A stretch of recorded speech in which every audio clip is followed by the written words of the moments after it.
Today's keynote talk by Professor Woźniak is quality of service provisioning in quantum key distribution networks. So Professor Woźniak, the screen is yours. Well, welcome. Good morning. Yeah, okay, it's okay. Can you hear me? It's okay? Yes. Probably yes. Thank you. Yes. Good morning. So I have to apologize that I couldn't attend yesterday because I was in state committees in Ostrava entire day. And today I will be available up to 11. So I will try to share the screen. I hope it works. Okay, now. So I hope that you can see my screen. Perfect. Thank you very much for introduction. I'm from Department of Telecommunications from Faculty of Electrical Engineering Computer Science from Ostrava, as was mentioned. And I will talk about quantum cryptography today. I focus my my lecture or my keynote especially on news and on how the quantum cryptography works, and a little bit about the quality of service and the news which we do in our Horizon project. I will inform you. And it's my schedule. And now the first maybe short introduction. So in quantum cryptography, we use physical principles and we establish symmetrical binary keys. So we use the photons carrying the keys, and the inventor of this principle is a student from Montreal University. His name is Stefan Wiesner, and he invented it in 60s, but he published it after 20 years when he invented this. So in 1983, it was published in this journal. And then in 1984, the first protocol was defined by two researchers, Charles Bennett from IBM and Gilles Brassard from Montreal University. So this protocol, its name is BB84, is the first QKD protocol. And if we distribute the key in quantum cryptography, we talk about the qubits. So we refer these distributed bits through quantum channel like a qubits. There are two principles. Mostly the key is encoded to the polarization. There is also the second principle when the keys are encoded to the phase difference. So it's or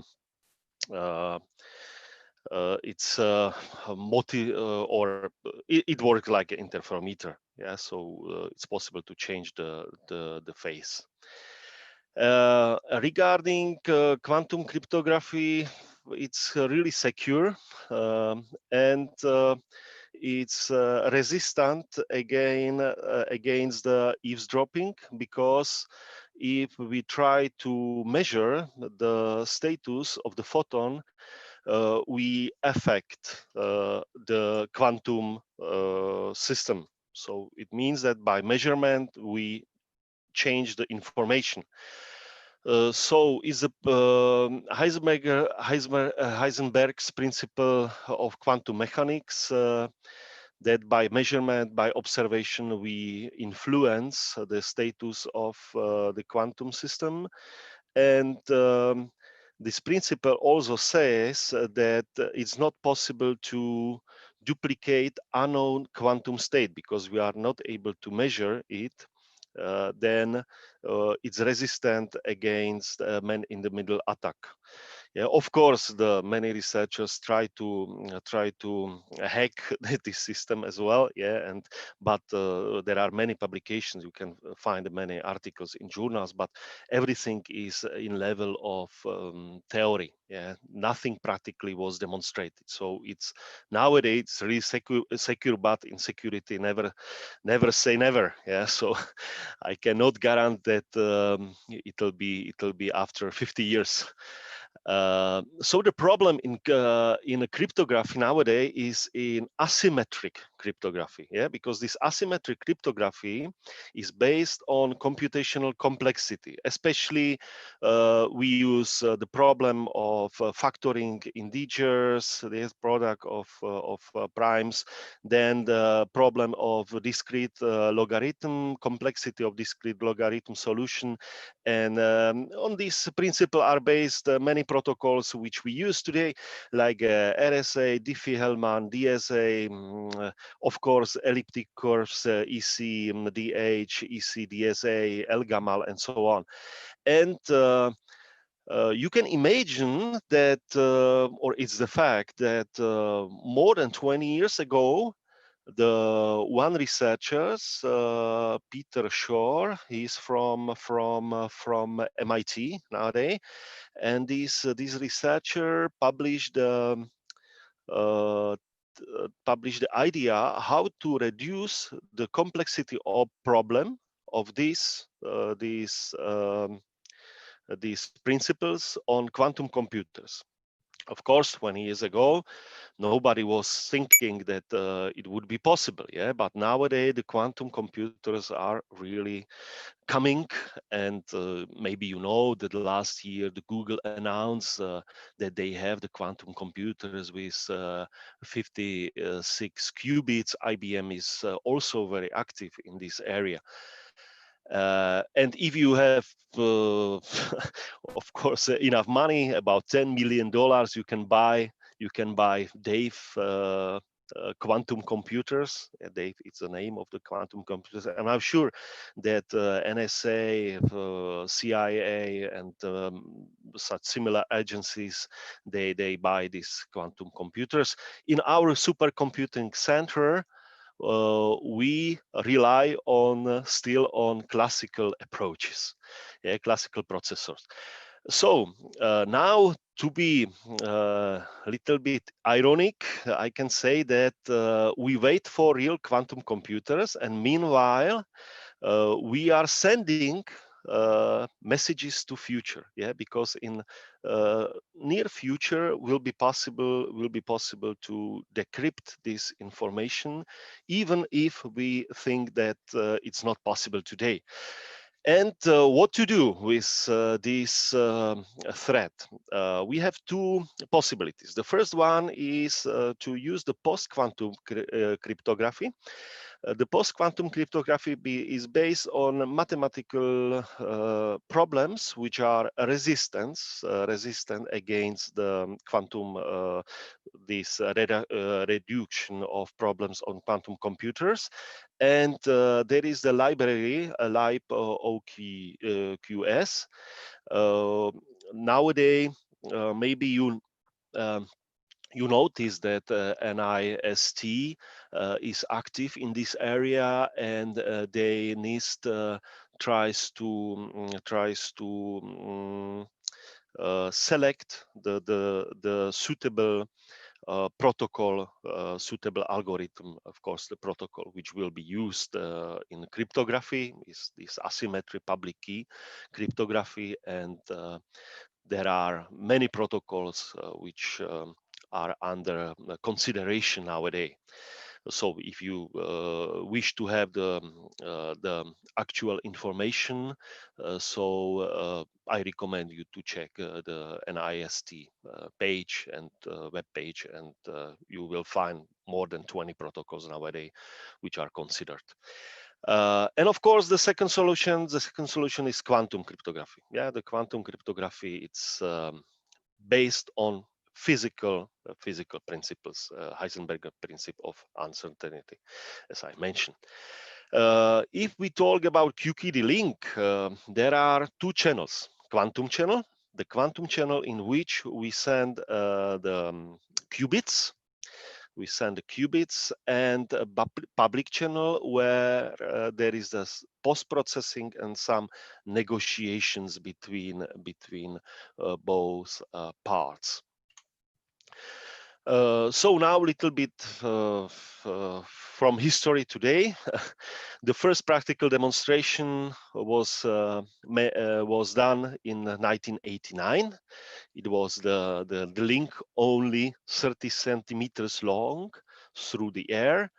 For example, in 2013, in Munich, they tried and they demonstrated that it's possible to establish the link QKD between airplane and stationary position.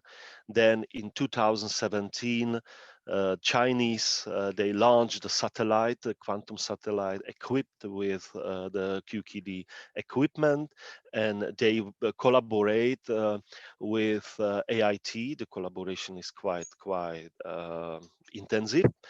So as I know, there were some tests between transmission between Vienna and Beijing.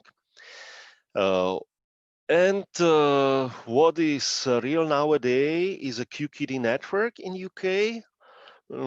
And also in many countries, for example, in Madrid, there is a very nice QKD, but everything is a test bed. Yeah, the Telefonica, they installed a very nice QKD network, and of course in China as well, the Shanghai is very active in this area, and in UK.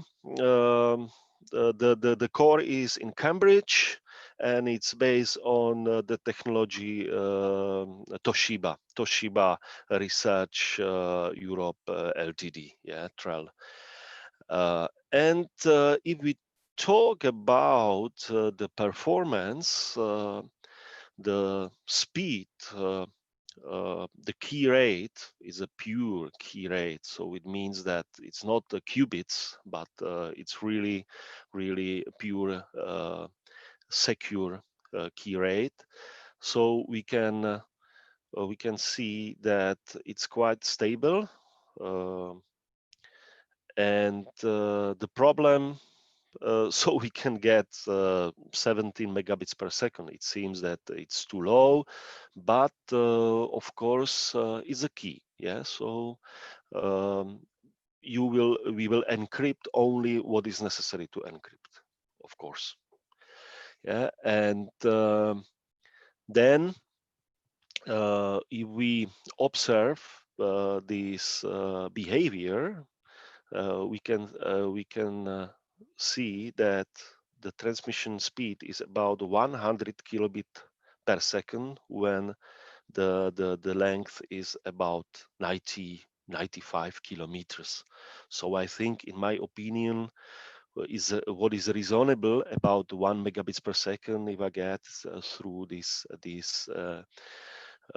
link, this channel, of course, is it is fiber, and it's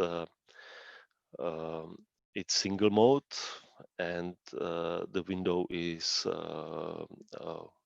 1550 micrometers, yeah, length.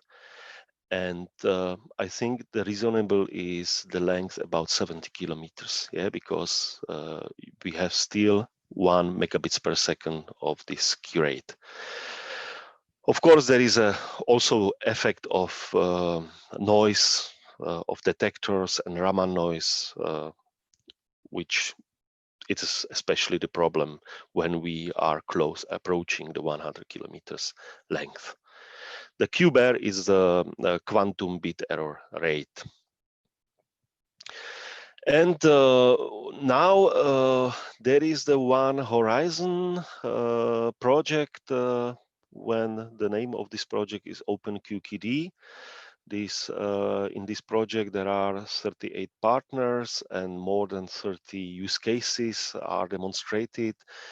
And you can see this consortium, of course, our university, but we are not leader. The leader is AIT, Austrian Institute of Technology. And from Poland, there is a Poznań Supercomputing Center, and our use case is HPC, high performance computing. We will demonstrate HPC through QKD. So it will be originally between Ostrava and Poznań, but finally it will be between Ostrava and Szczecin, because this network is in Poland too complicated, and there are so many hops that it's too expensive to realize. Yeah, so finally they will make some remote site in Szczecin. And it will be, yeah, Szczecin is here, is Slovakia here in Szczecin, and it will be the remote side of PSNC, and we will demonstrate the parallelization HPC through QKD. And there are many other cases. There is a University of Cambridge as a partner, Max Planck Institute, Munich, Ludwig Maximilian University, and Deutsche Telekom, British Telecom, Telefonica, Toshiba, ID Quantic is very active from Switzerland, University of Madrid, yeah, and so on. And the budget is 18 million euros, where the 15 millions it's support from European Commission EC, and the 3 millions from private sources or commercial. And the length of this project is 3 years. We started in September 2019, and as you can have a look at this plan, there is expected also the ESA, European Space Agency, when it's expected that the real quantum network will be. So some information about how it works, this QKD. If we use the polarization, so we encode the key to polarization of photons, and you can see that we have the vertical polarization, and we try to detect this photon with what will happen when there will be diagonal polarization. So if the filter, yeah, it depends on this angle. If this angle is 90 degrees, so it means it's horizontal, then there is a zero probability that this photon will pass this crystal. And when this angle is 45 degrees, then the probability is 50%. But according to Heisenberg principle uncertainty, this photon will be influenced. So it means the polarization will be changed. Yeah? The polarization now will be diagonal, and we will have the 50% of probability that we will detect this photon. So it's interesting information, and it's used in the principle of in this quantum cryptography, because we use for detecting the crystal, the crystallized calcium carbonate, when there is the feature that this photon goes, we can detect it on the rear wall or the side wall, and we will install the detectors like a pin photodiode, and then we will detect the photons. In case of horizontal polarization, we will detect on the wall side, and in the case of vertical polarization, yes, horizontal polarization, sorry, on the rear side, and vertical on this side wall. And of course, if it is diagonal, then it's influenced. So of course, I mentioned that there are two channels, quantum channel, public channel, and I will explain the protocol BB84. There are following steps. Yeah, the quantum channel, it's only unidirectional channel. So the qubits are distributed from Alice to Bob, but there are next procedures. Sifting, error rate estimation, correction, and privacy amplification. This protocol was developed by Charles Bennett, Gilles Brassard, I mentioned, and it's very important to notice that the zero is defined by photons with horizontal polarization and anti-diagonal polarization in this protocol. And the one, logical one, is presented by a photon with vertical polarization and diagonal polarization. I will explain why. Now, what happens? Alice sends random bits using randomly selected polarization. So it doesn't matter which bits, any, yeah, because we randomly polarize this filter. Then we will get this information, yeah, in Alice, because randomly polarization is this way. Then we get this sequence: 0, it's anti-diagonal; 0 because it's horizontal; and 1 because it's diagonal, and vertical 1. Yes, it's our sequence which we send like in qubits encoded polarized photons. And what happens in case of Bob? We set the polarization based, which is showed here. So it means that polarization basis is changed randomly, and we can change only randomly. We don't have another option because we don't know how the polarization is set. So we have to estimate. We have to guess. Yeah, and you can see in this case I will detect 0, the same, yeah, bit with 100% because my basis was set correctly. In this case also, but now you can see this polarization basis doesn't correspond to the polarization of photon. What happens?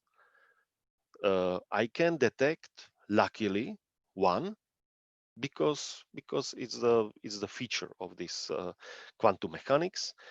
But I cannot count this information. Yeah, I cannot count this bit.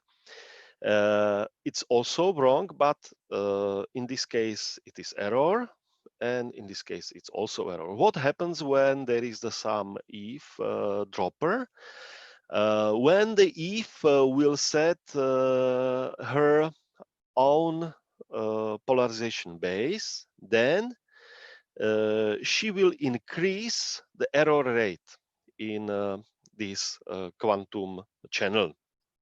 So it means that I'm not able to, for example, here, I'm not able to detect the photon correctly because she had the wrong set the polarization base, and of course she could influence the information or influence information definitely, and my detection was wrong.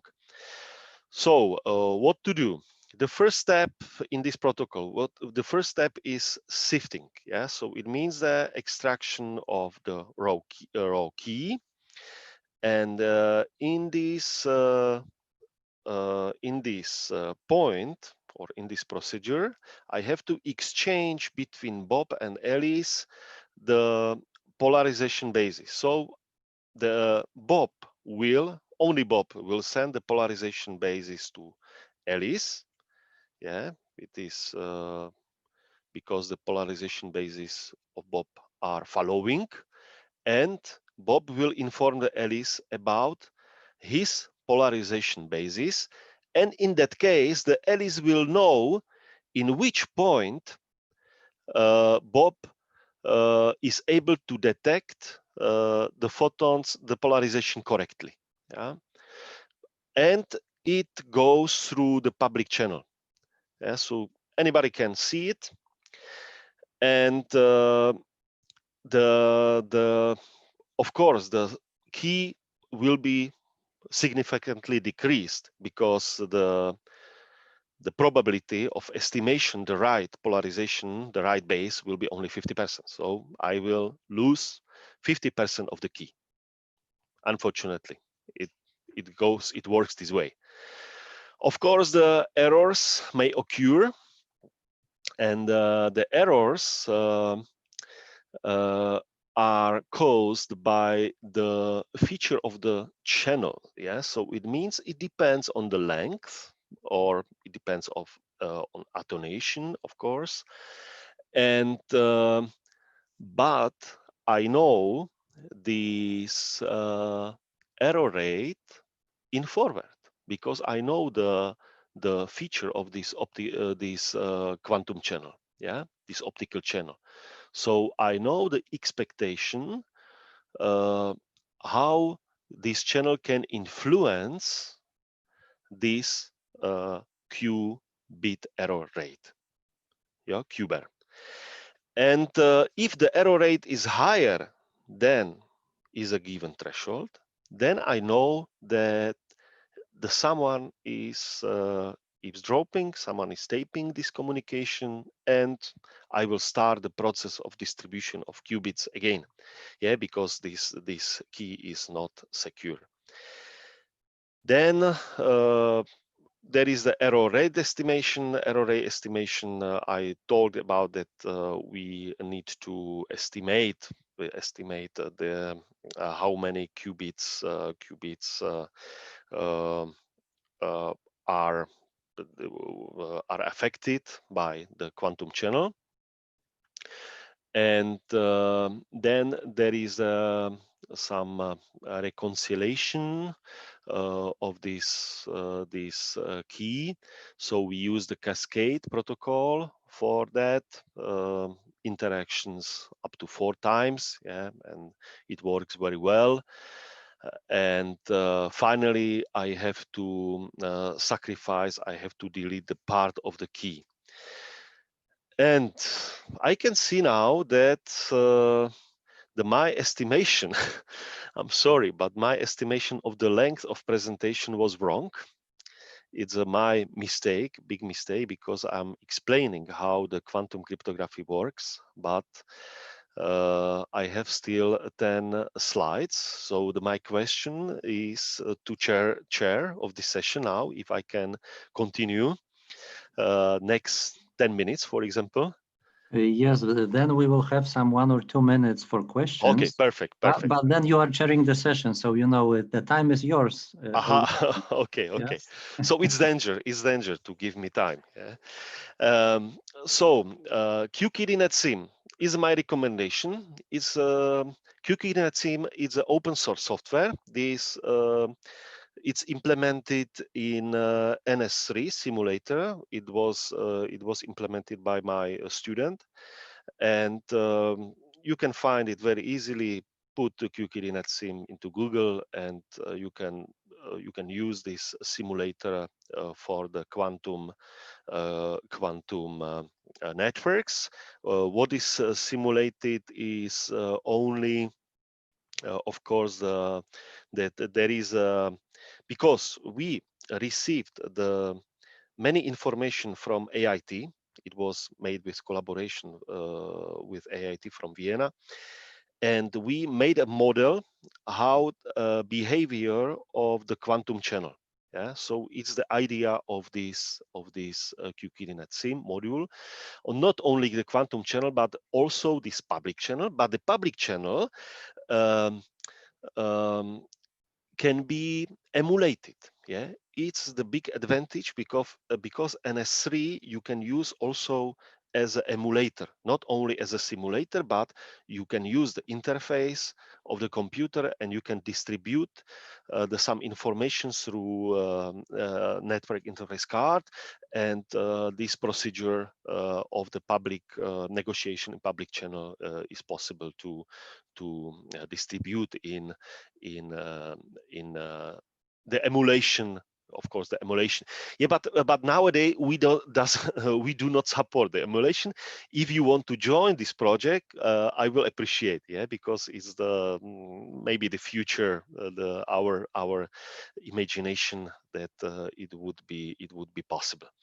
Now, what we support is the network performance measurement. We have implemented routing protocols, signaling protocols, our own signaling protocol, which we developed, the QSIP. Then packet encapsulation, network traffic management. Now we work on the key management with Polytechnica de Madrid and ID Quantic from Switzerland. And in future, I suppose that we will have the next technologies supported by QKDNet SIM, like 5G and so on. Yeah, this idea is very important because you can imagine that this AB, BC, CD, it is these qubits. Yeah, but we need to distribute the key. So it means that the key which we wish to distribute is the N, and we XOR this key with the qubits, with this link between AB, between BC, between CD, and finally at the end we have this value, we have this key. Yeah, so if you understand this idea that I'm able to distribute I'm able to establish the key because the key is this value N, and I'm able to distribute this key to the N hop by hop method. It's nothing else. It's a trusted relay principle. Yeah. So we use this principle in our QKDNet SIM module. We work on the key management within this Horizon project with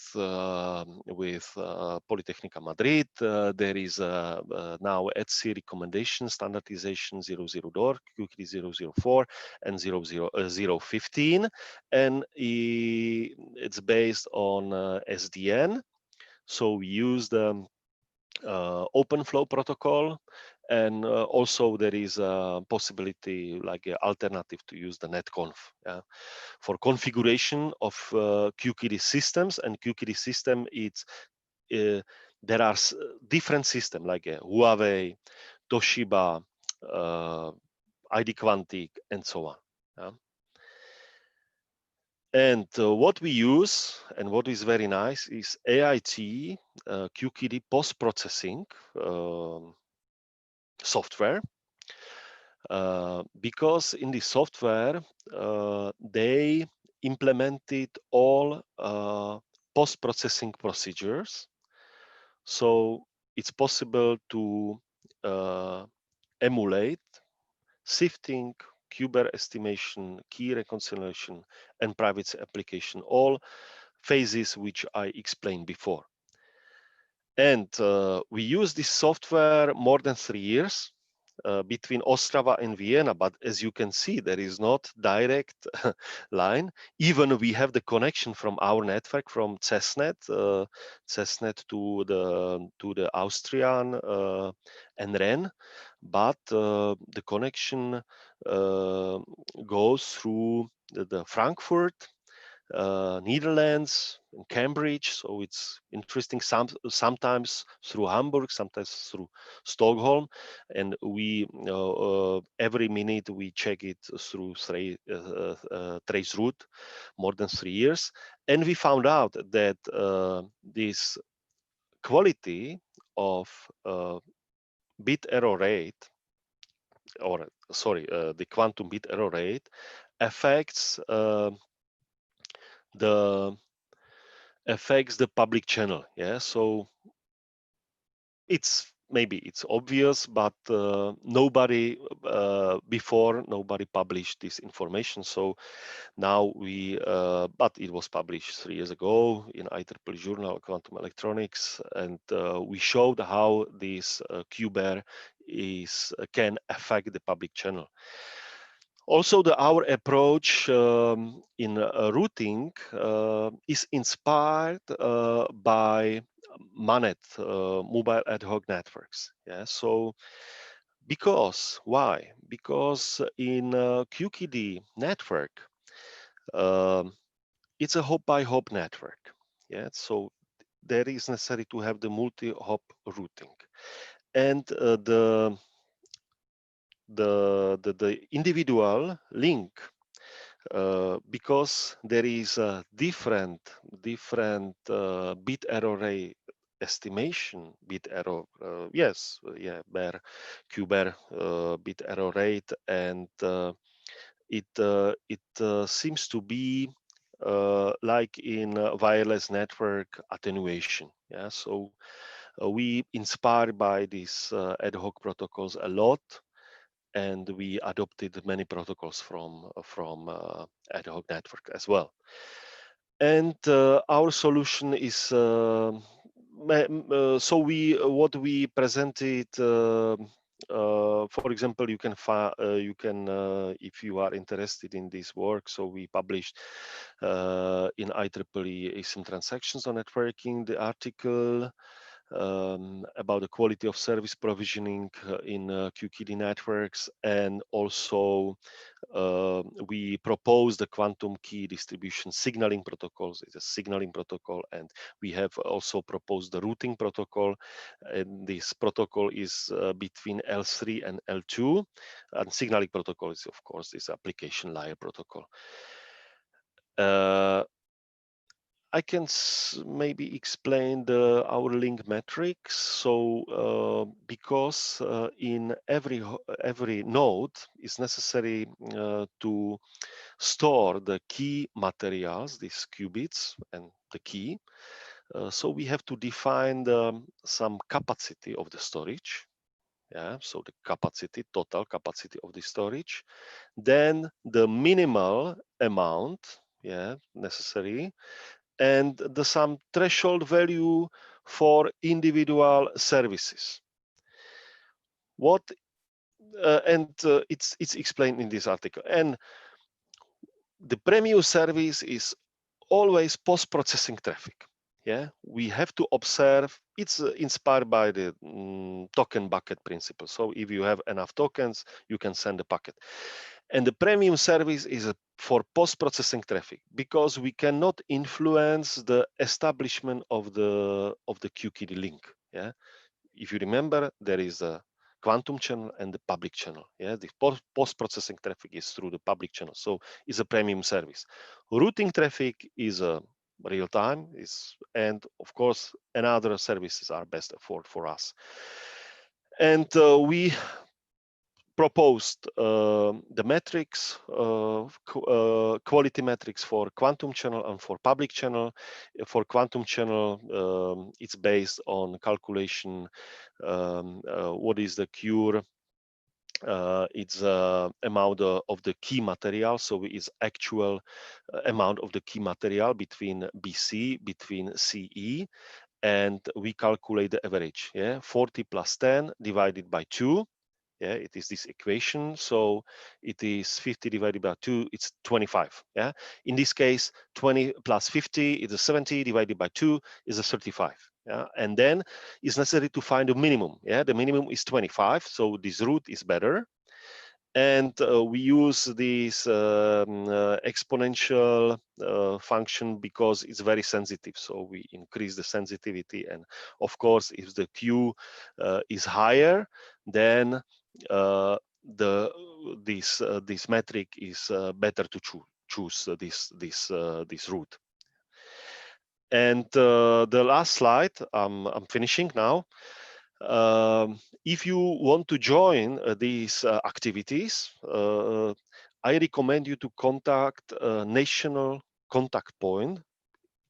In every EU country, there is some NCP point for the Horizon project, because the many countries from Europe joined this QCI, Quantum Communication Infrastructure, and there are expected new horizons.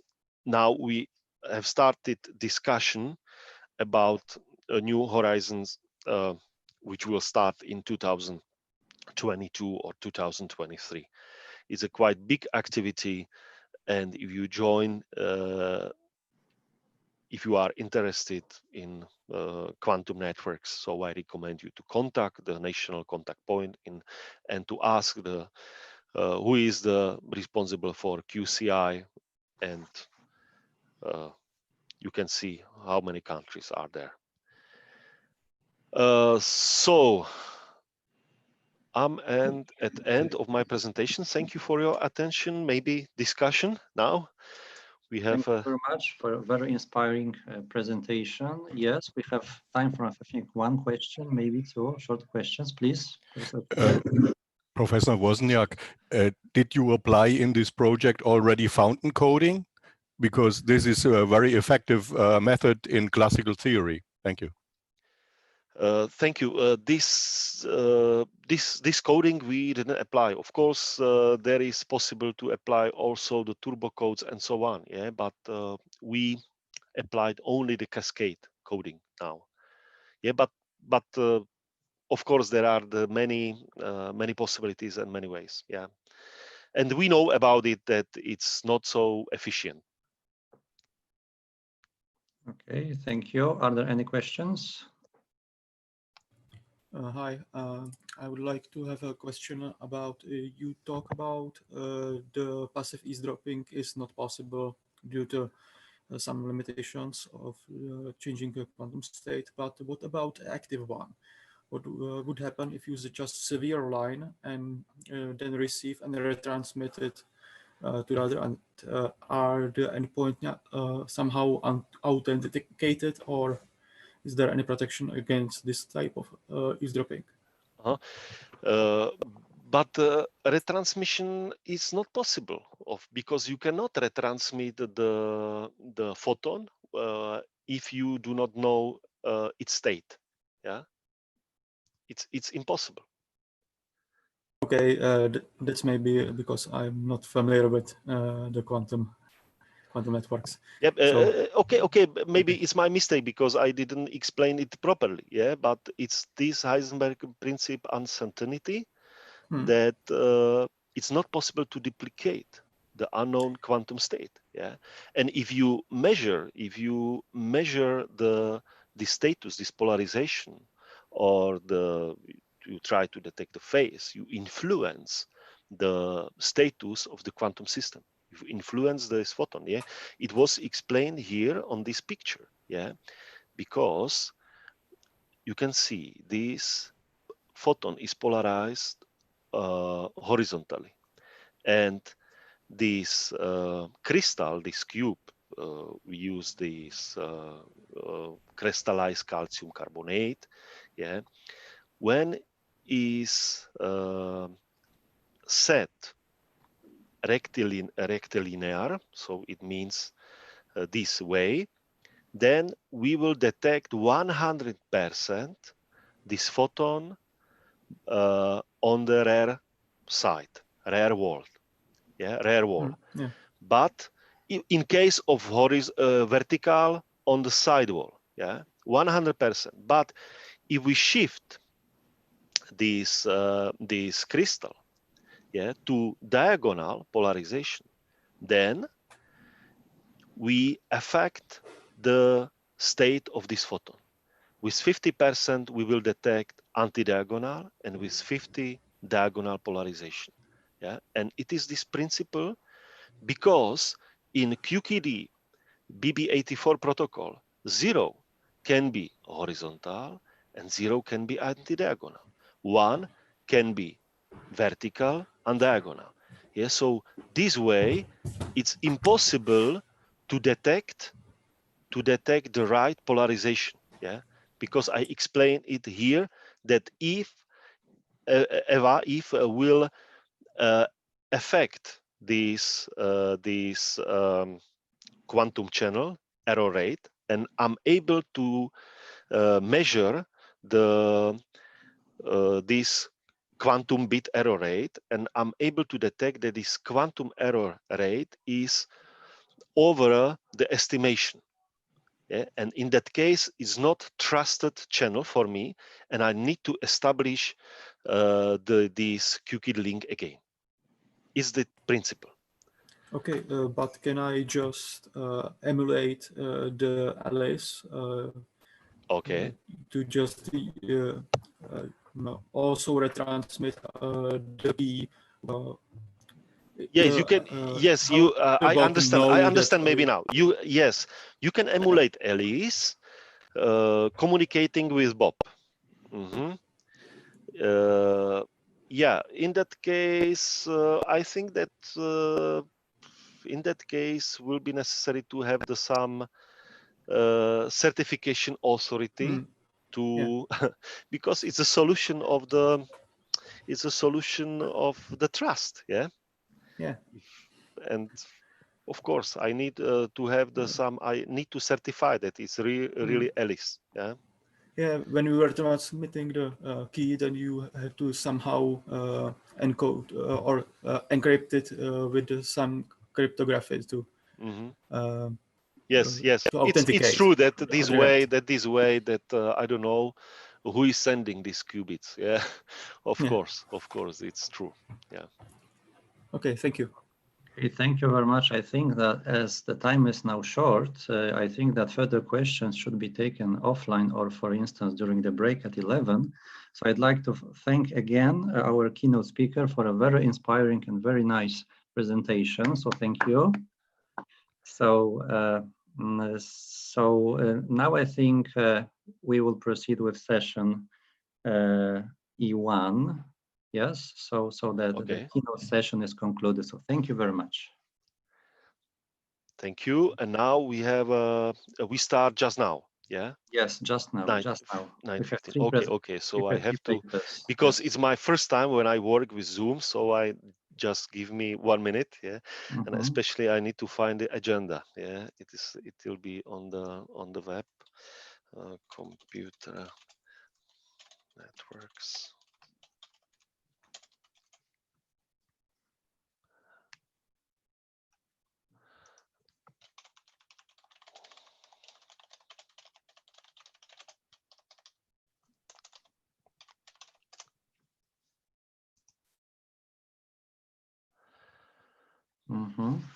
Yeah, conference agenda.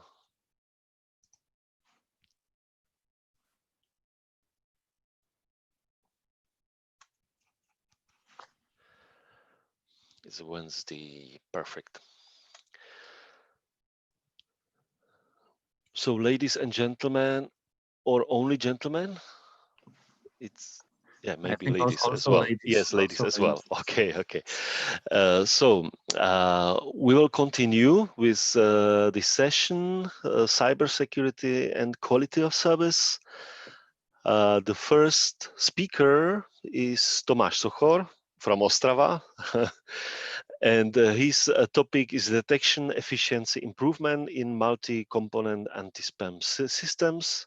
Tomáš, please take the screen. Okay, so it's now yours.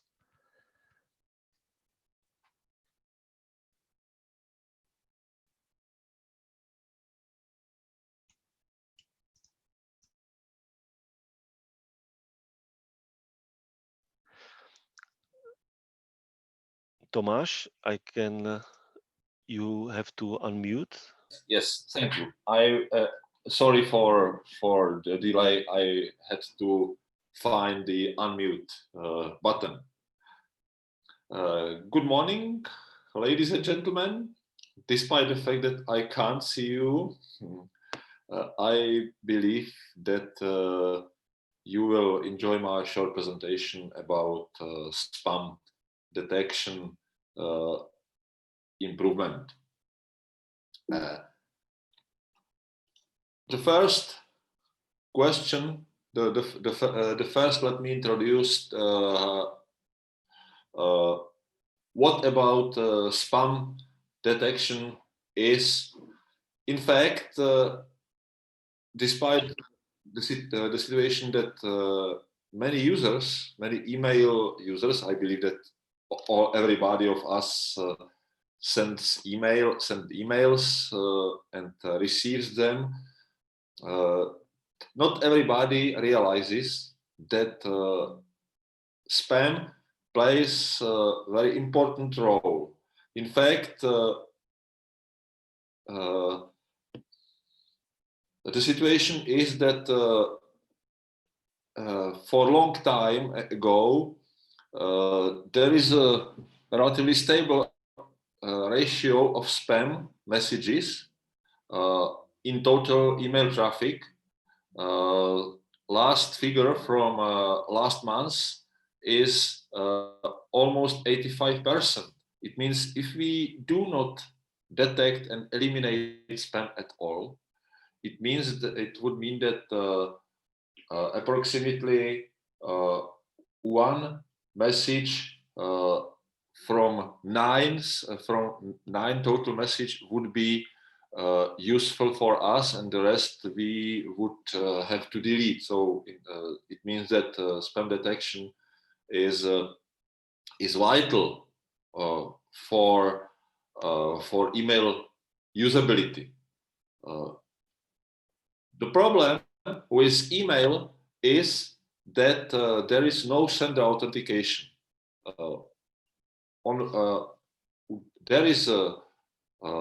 There are positive aspects of this, but this also complicates spam elimination. At present, spam is eliminated through a couple of approaches. Usually, the main portion of spam detection is present on a destination SMTP server, not on a device where we read the messages. Either it could be a computer or a mobile or anything, but still it is detected usually in the incoming SMTP server. There are many promising approaches regarding authentication, like DKIM, DMARC, but still they are not deployed massively enough so that they help eliminating spam only partially. And at present, together with other services, there is also a strong tendency to outsource the spam detection. I will mention it later. Usually, the combination of multiple approach is necessary because it's known that no existing single approach can eliminate majority of spam. There are usually some parts of the spam are eliminated via blacklisting, some part by graylisting, and some part, maybe 10% of spam is usually allowed to be delivered to the destination server, SMTP server, and they are filtered, the messages are filtered after delivery using a combination of methods like machine learning, collaborating filtering, and many others. As I already mentioned, cloud-based approach is a recent trend, but cloud-based spam detection means nothing more than the messages are filtered against rules that are not present in the SMTP server recipient server, but somewhere else. But still, despite the fact that there are up-to-date signatures and other necessary information almost continuously, the principle of detection is almost the same. Again, blacklisting is used, graylisting, and others. Just for a reminder, I will mention what many detection methods, spam detection methods use. Here there is a short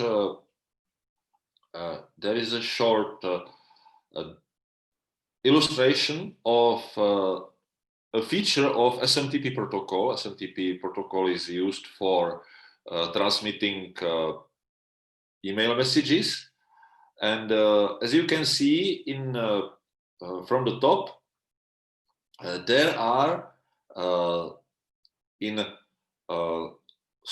force and other steps.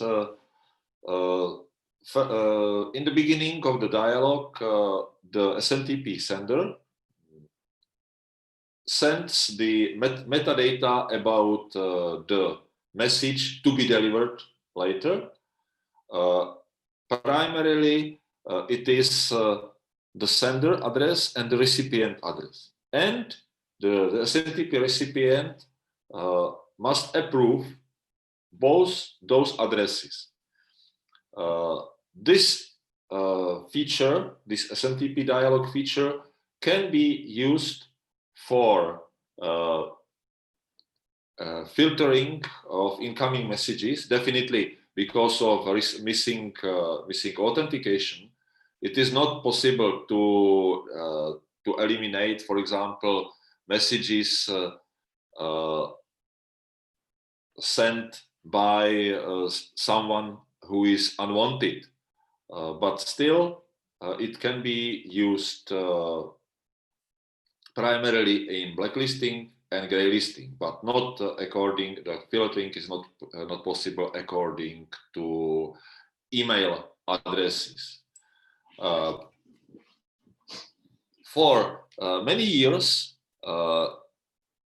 multi-layer spam detection is a prevailing approach. In fact, there are two main approaches. One is multi-layer, and another one is multi-component, where components are applied at the same time. But still, multi-layer is more useful because some detection technique can eliminate the spam message even before delivery. For example, blacklisting and graylisting. This is a huge advantage of multi-layer detection because in multi-component systems, all messages must be allowed to be delivered, and only then they are filtered.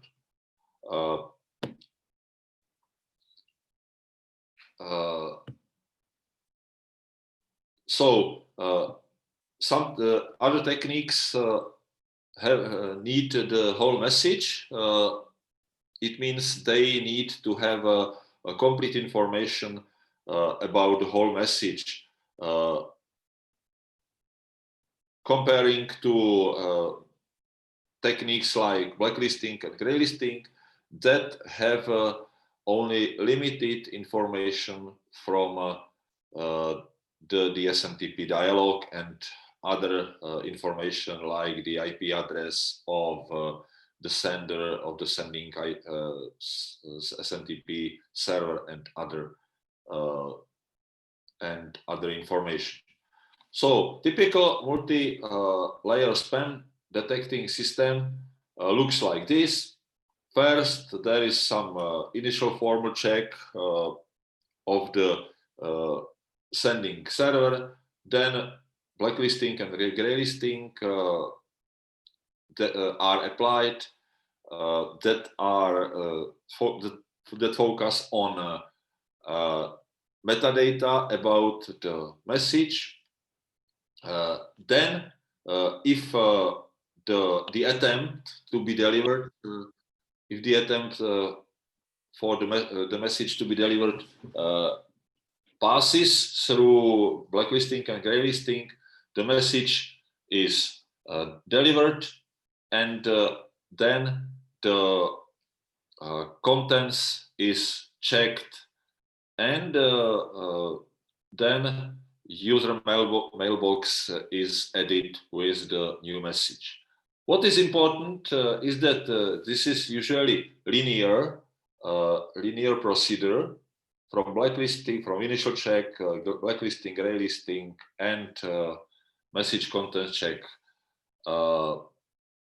And in many systems, feedback interconnection between components is missing.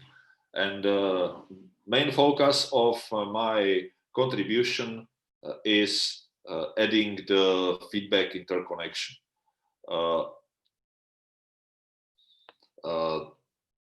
The idea why such an interconnection was designed was that, as I mentioned, many components of the system, detection system, are isolated, and often happens that, for example, content-based filter performing complex detection has more information about the message and can detect the spam message more precisely. And this module can inform either graylisting or blacklisting about the information about the fact that this source produces spam. First, I made an estimation on historical data.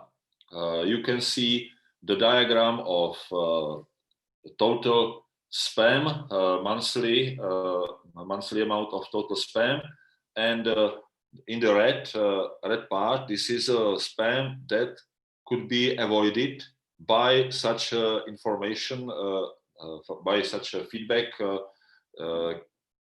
information relationship, because of the fact that the IP addresses were on automatic whitelist. How it was designed, spam sources were identified using IPv4 addresses. Still, IPv4 traffic prevails, not only in email, in SMTP. And once it happens that the module filtering the contents of the messages detects a spam, the IPv4 addresses of the IPv4 address of the sender is listed in a file, and this file is sent periodically to graylisting module. It was not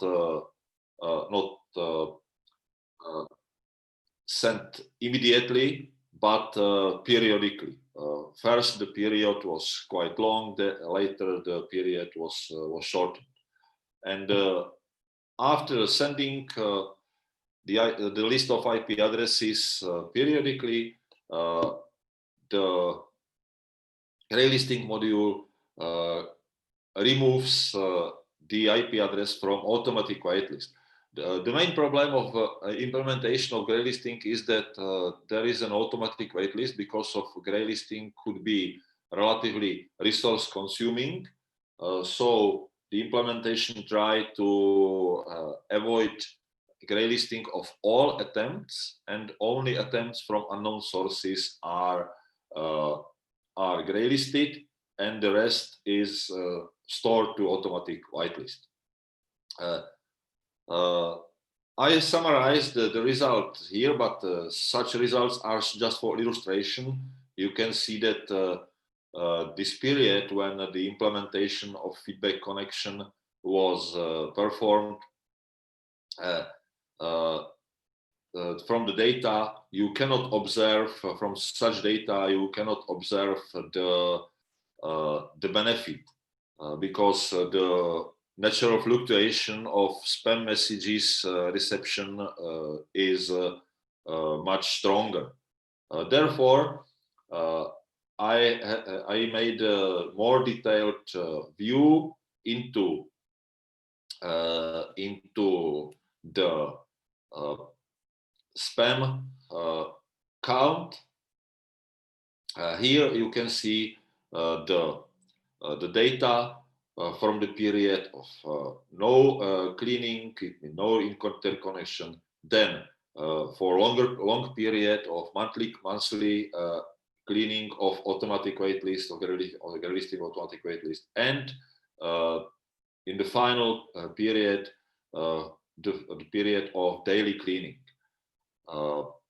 Here the effect is visible because of the in the top part of the table, the average numbers are higher than in the middle part, and also the data in lower part are significantly lower. But it is necessary to focus on the fact that fluctuation in spam is still massive. So testing for statistical significance was necessary.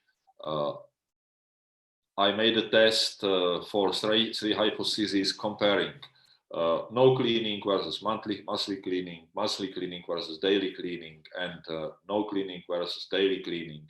As you can see, in both, in all three cases, according to the t-test, the p-value was low enough, so the zero hypothesis could be refused. It means that even if we have cleaned the automatic whitelist unfrequently, once a month, still it has a significant impact. Definitely, the most significant impact is observed when comparing no cleaning versus daily cleaning. So, just to conclude, I have designed, or we have designed, multi-layer spam detection improvement by layer interconnection. And what is important, such approach, such interconnection can be generalized, can be used in all similar spam detection systems that could be a significant portion of all inside and cloud spam detection systems that exist at present. So that's all from my side. If you want to add any comments and or questions, you are welcome. Thank you for your attention. Thank you, Tomáš. Now we have some time for question, but very short. The one question, please. If not, so I will ask regarding this test. How long you were collecting the data? The data were collected for 15 months altogether.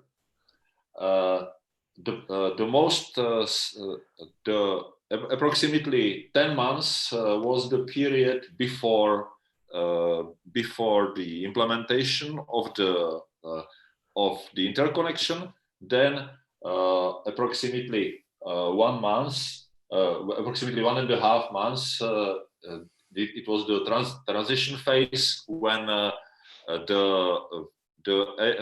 and automatic waitlist cleaning was performed once a month, and after the final phase was implemented when daily cleaning was performed. It took definitely, the phase was much longer because of it was implemented for several years, but the data were collected about 2 months for this period. Thank you, Tomáš. Now the next speaker, Professor Udo Krieger. His topic is reliability analysis of a multipath transport system in fog computing. Professor, the time is yours. Good morning, ladies and gentlemen. As you recognized, this is joint work with my colleague, Professor Natalia Markovic from Russian Academy of Sciences. And what is the talk about? I want to speak about fog and edge computing, and in particular about multipath computing. And I want to look at the reliability model of redundant multipath transportation using a Marshall-Olkin failure model that was inspired by the research of Professor Rykov from Lumumba University in Moscow. And I want to show how we can do the steady state analysis and to compute the reliability function, and in this regard extend the work of Professor Rykov and Dr. Kuzyrev in Moscow. So if we look at fog computing, it's inspired by the IoT scenarios where we have sensors and actuators here at the lowest layer, what we call a fog cell, and then the data are transferred to the fog gateway, and the class of fog gateways that is controlling fog cells is here combined in a fog cluster controller, and data may be pre-analyzed, and those data that are important, or if we see changes, are transferred to the cloud, where we have a middleware layer based on the IaaS or platform as a service, or these days function as a service, that can refer to certain applications that are hosted by this middleware. And then we can analyze the data coming from the lowest layer. If we look on a path from client to server, it's natural to have multiple paths. Here through the first network, second network, where the links might be wireless, that's not obvious here. And then we have a core SDN network. So we can say here at the client side, we have a multi-homing of 2 or more paths. I will consider only 2 paths, and we can integrate this client as a virtualized system by a container, a Linux container environment like Kubernetes or Docker. We have implemented these layers here, the networking layer, by OpenFlow switching, and we have attached the routing functionality to a control plane that can be associated here with the nodes in the network core, SDN core. And we have related the functional elements in an orchestration plane that is associated with process assignments and the memory management, and with resilience aspects, and maybe include data analytic elements. And further on, the applications can be related to the server functionality that's either at the edge, where this is the edge network, or at the host side. And the management plane will control the data plane and here the control plane elements, both with regard to processing and with regard to the network control. So if we want to analyze these 2 paths and the management plane, we can say we have this management with monitoring, and this is a single repairman. And 2 paths are considered where the degradation of throughput or the increase of error indicates a mistake And that's what we indicate here by the red channel. So we have a binary state, either red channel, then we are in state 1, or green channel, everything is going fine, then we are in state 0.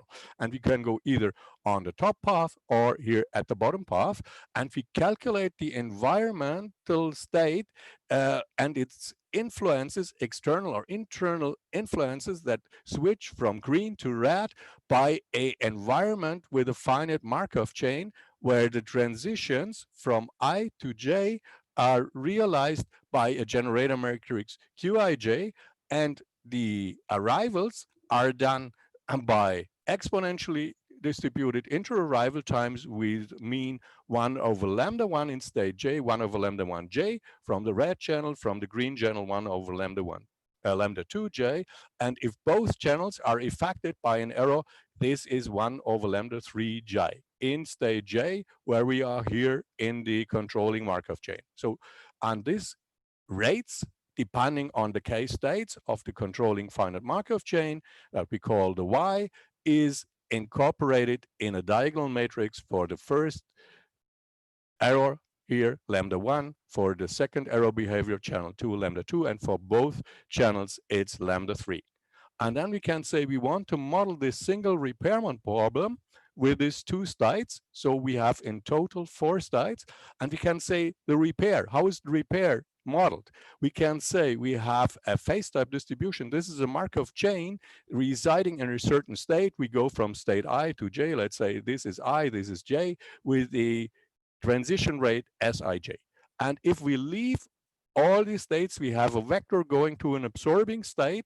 That's the state 0, and the transition rate vector is S sub 0.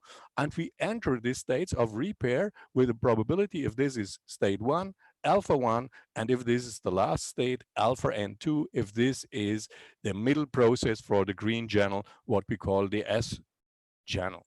And then we can say the repair time, R sub 2 for this channel, is a generalized exponential, where we have here the jump in probabilities, and here we have the sojourn time of the state transitions inside the states, and we aggregate everything and subtract from the 1. The same, this is the channel, what we saw, the green one. We do it here for the repair of the first channel, that was the red one with the B, beta and the T matrix, and for both channels is R sub 3 with a gamma jump in vector and a U transition rate matrix for the repair time. So it's a general exponential repair time. We suppose that all individual repairs are independent, and this is what we call a phase type distribution. And we want to specify the behavior of the total Markov chain modeling this multipath system. We want to determine its state space structure, and we want to determine the generator matrix. So what is the model about? We have the X at time t. This is the error in the first path, in the second path, and this is a binary, what we will map to the states 0, 1, 2, 3 in a minute. You will see it. The M component, M1, M2, M3 at time t, that is the repair process that is running according to this phase type. And this is given a repair if we are in state 1 at a component 1, so J is 1, or at a component 2. Otherwise, if we have no repair, we are in the green state. And here the Y of t, that was the controlling Markov chain. Now let's determine the state space. You see no repair, everything is okay. The second process is hit. Arrival rate matrix is this lambda sub 2, or the first process is hit. So we have binary encoding, as you see here. And this is the state 2, this is the state 1. If both states are hit, I can either go from the 0 state, then I'm in the 1, 1 state, or I can hit here when the second system is broken or when the first system is broken by adding the arrival rate of the total errors, lambda sub 3, as you see. And then we see we can look at the outage states. The completely outage here is 1, 1, and the partial outage is 0, 1 or 1, 2.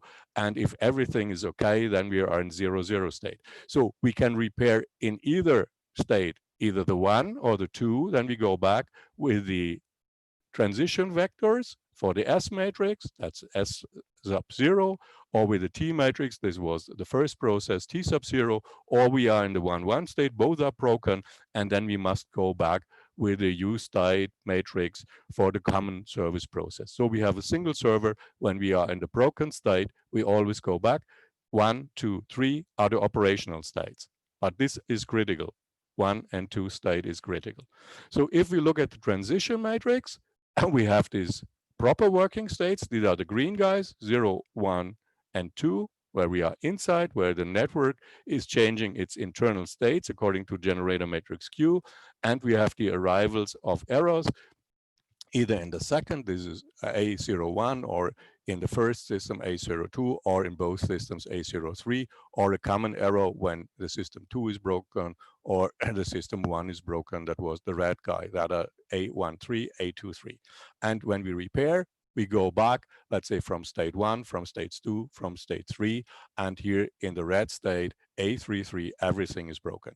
How to describe it? This is a generalized Marshall-Olkin model regarding the structure. We can use now a Kronecker product, B Kronecker with the identity matrix, by multiplying each element with the identity matrix. And if we do it with the matrix C, that we multiply with identity matrix with all the ones on the diagonal, and add this B product I, then we have something what we call a Kronecker sum. That is independently modeling of first component and second component that superimpose. So the broken state, we have the superposition of the service process and the internal state shifting by Kronecker sum. In the green states, we are in a positive system. We have to subtract in the 0 the arrival rates. In the 1, the arrival rates is subtracted for the first arrival, third arrival, and the third is the same. And we have to combine it with the service process of the second component and of the first component. And the same is with the arrival rates. We jump into a service process here of the second arrival rate vector, and the same is with the first arrival rate vector, jumping into the service process. And the third one, and here with these elements 1, 2, we have a combination of errors that happen when we have reached the state and the 1 and go to the 3. And that's why we have here a Kronecker with the state of the N2 of the second component or of the first component. And going back is just this jump vector plus the identity matrix of the internal component of the states. If we look at the operational states, 0, 1 here and 2, yeah, then we can say the non-operational one was the 1, 1, as we saw before. And it means that we have the matrix of submatrix of operational states with the 0, the 1, the 2, this one, that one, and this one here. And we can consider the Markov chain that is jumping inside these operational states before we reach the failure state, the complete failure state, when we have the common man in repair to bring us back to 0, 0.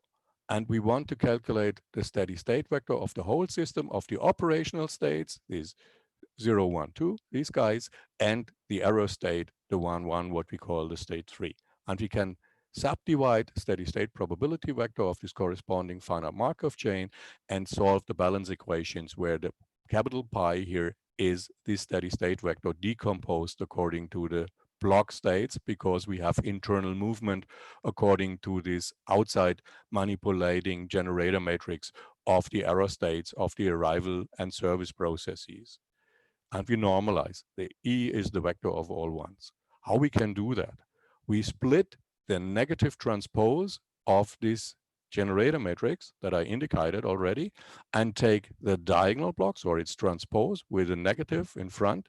And then this is a Metzler-Leontief matrix. And if we take the inverse here of this guy, it will be, and the negative inverse of this guy, it will be non-negative. And we have the outside transposed diagonal blocks. And now we multiply these non-negative elements with the inverse of this guy, which is non-negative, and we get a non-negative matrix. And then we combine this with the factor omega a scaling factor between 0 and 1 with the identity matrix with 1 minus omega, and then we get a potentially convergent system to the steady state vector that I will use now. So we have these micro state elements. This was 0, 0 state. This was the 0, 1. This is the 1, 0, and this is the 1, 1. And we can aggregate all the probability mass to these individual states if we disregard the movement of the generator matrix that is manipulating the states of the arrival and service processes. That is done by such an aggregation matrix, as we call it. We bring down generator matrix to a 4x4 model, and then we still calculate the probability distribution of this Marshall-Olkin model, which we do by means of Kozyrev-Rykov results, and then we expand the probability here among all these k microstates of the state 1, 1, or I call it J3 here with all micro elements. And this is what we call a prolongation matrix. And here is a probability vector, which is a conditional probability vector of being in such a aggregated state from all these microstates. And we start with the iteration matrix that I just showed, multiplying with the aggregation matrix and the prolongation matrix subject to a probability vector. And we start with an initial probability vector of being in these microstates that we call the alpha. Then we calculate it with this B matrix here with the alpha vector. And we could start, or when we have in an iterative step the kth element as a solution with this probability matrix, we expand it according to the prolongation matrix. You see it here. And then we iterate the outcome h times with the iteration matrix, the n times the m to the inverse. And then when we converge here in these steps, what we perform several times, then we have a normalization step and a normalization with m of the iterative outcome. And when we start with an initial probability vector alpha here from the microstates, then we can come close to this designed steady state vector. Now we have the steady state vector. We start with a steady state vector in operational state and want to look for the time that it takes to reach the absorbing state 1, 1, or to stay in these operational states beyond time d. And that's when we start in the operational states and stay after t in the operational states, or up to t at least, then we call it reliability function. And that's what we want to calculate. And you see it's given by the steady state probability vector if we start with this, and in terms of an exponential with a matrix A sub 0. And then we can manipulate it and take the maximum of all these elements of this that are negative. Now with the minus, they are positive. And the interpretation of this quantity of this gamma is the fastest jump rate of internal event rates. And we multiply it to, or the inverse of this, to the A sub 0 matrix, to this transition matrix of the operational state and at identity, and we get a substochastic, a non-negative matrix.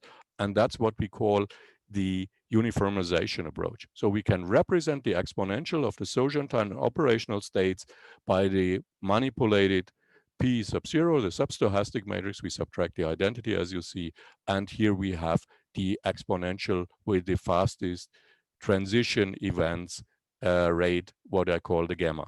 And this helps us to interpret this quantity here in terms of a Poisson distribution. If we evaluate this with the identity matrix and the steady state vector jumps into here, this powers of the probability matrix of doing jumps in discrete times when an event happens. And this is a simple uniformization approach to compute the reliability function of the system. And now if we want to go with a hazard rate, we are able to say this is related to the first passage time until we go to the 1, 1. We already calculated its complementary distribution function. This was this f sub r, what I showed. And if we do it and subtract it from the 1, we have the real distribution function. And if we do the derivative, then we have the density of this guy here that was the complementary distribution function with respect to distribution function 1 minus FR, this sojourn time staying until T in the operational states. So this is the hazard rate, and we just insert our mathematical representations, and here we have the transitions jumping out of operational states, the minus a sub 0 times the vector of all ones. And if we call this the delta time, then we can represent these guys here. And if we go to infinity with the time, then we have a simple ratio of a probability of starting in steady state. Suppose we start in the operational system in steady state. The jump probability of the embedded Markov chain when transitions happen, either arrival, service is completed, or arrival happens with the Markov modulated Poisson processes. And here is this rate factor that we weight in the ratio here with the rate of all the jumps that can happen in a certain state in this very complex system. So this simple ratio formula where we have calculated the steady state, given we start in steady state, is a simple extension of the Kozyrev and Rykov technology. So we can say a modeling of multipath with at least 2 redundant systems where the channels are error prone, subject to these correlated arrivals that are modulated by a Markov chain, what we call a Markov modulated Poisson process, and with phase type distributed repair times, not exponentials, is very simple. We can generate such a continuous time Markov chain. We can generate its generator metrics by Kronecker products, Kronecker sums that help us to compute the steady state distribution by an aggregated, disaggregated iterative method, what we call EIAD method, or in numerical mathematics, we call it Schwarz decomposition, which is very effective. And we can reliably calculate the reliability function, hazard rate function for this multipath system. An application may be real-time IoT in fog computing, as I indicated, or maybe, as already seen in the very beginning of this session today, in the quantum computing, where you also can combine it. We haven't done any validation so far or any calculation because we want to model the errors, and that's what we have to measure. We have a platform that's doing that. What would be interesting, for instance, if you have drones, they survey the IoT infrastructure or a disaster area after an earthquake and analyze the data of water, of radiation, as we had it in I26, and then they interwork, and maybe the data are protected, and we have a blockchain here on the top that calculates and stores the intermediate states that are calculated by the drones here as the fog gateways. So this would be a combination with 5G UR-LLC networks. The talk is unfortunately not available today or yesterday, as you saw. And if you are interested in such a work, look the references on the multipath, look our fog computing platform that is built on Docker containers, and we can provide you with a platform, and look Kozyrev's and Rykov's work from the 2 years ago on that subject. And I'm thankful to the organizers for inviting us. This talk is honoring the people in Gdansk. I'm unhappy that I couldn't go to Gdansk because we know they have been struggling 40 years ago for the human rights and the dignity, the freedom of speech, and we, the German, in 100 or 80 years ago, disregarded human rights and our barbarous acts separated to Europe. I believe that the freedom of speech, the freedom from fear is very important these days, that we have to protect the human rights also by law, and friendly relationship is a part of the Europe of these days. And that's why I declare myself to devote my research not to work on war research, but always on research that is dedicated to the well-being and the good cultural environment for human beings in Europe and beyond. And that's why the Russian-German team is thankful that you listened to our talk today morning. Thank you, ladies and gentlemen. I'm waiting for your questions on the subject. Professor, thanks a lot for your excellent presentation. As regards question, I would like to ask participants to address the question you directly by another channel, because we are in 15 minutes delay. So if we we are not going to cancel the coffee break, we will continue with the next presentation. And the next speaker, I suppose, is Isabella Mazur. Yes? Yes, yes. Perfect. I am here. Great, thank you. And the topic of her presentation is minimizing the churn out of the service by using a fairness mechanism. Yes. I Time is yours. Okay, thank you. Do you see my screen? Yes. Okay, fantastic.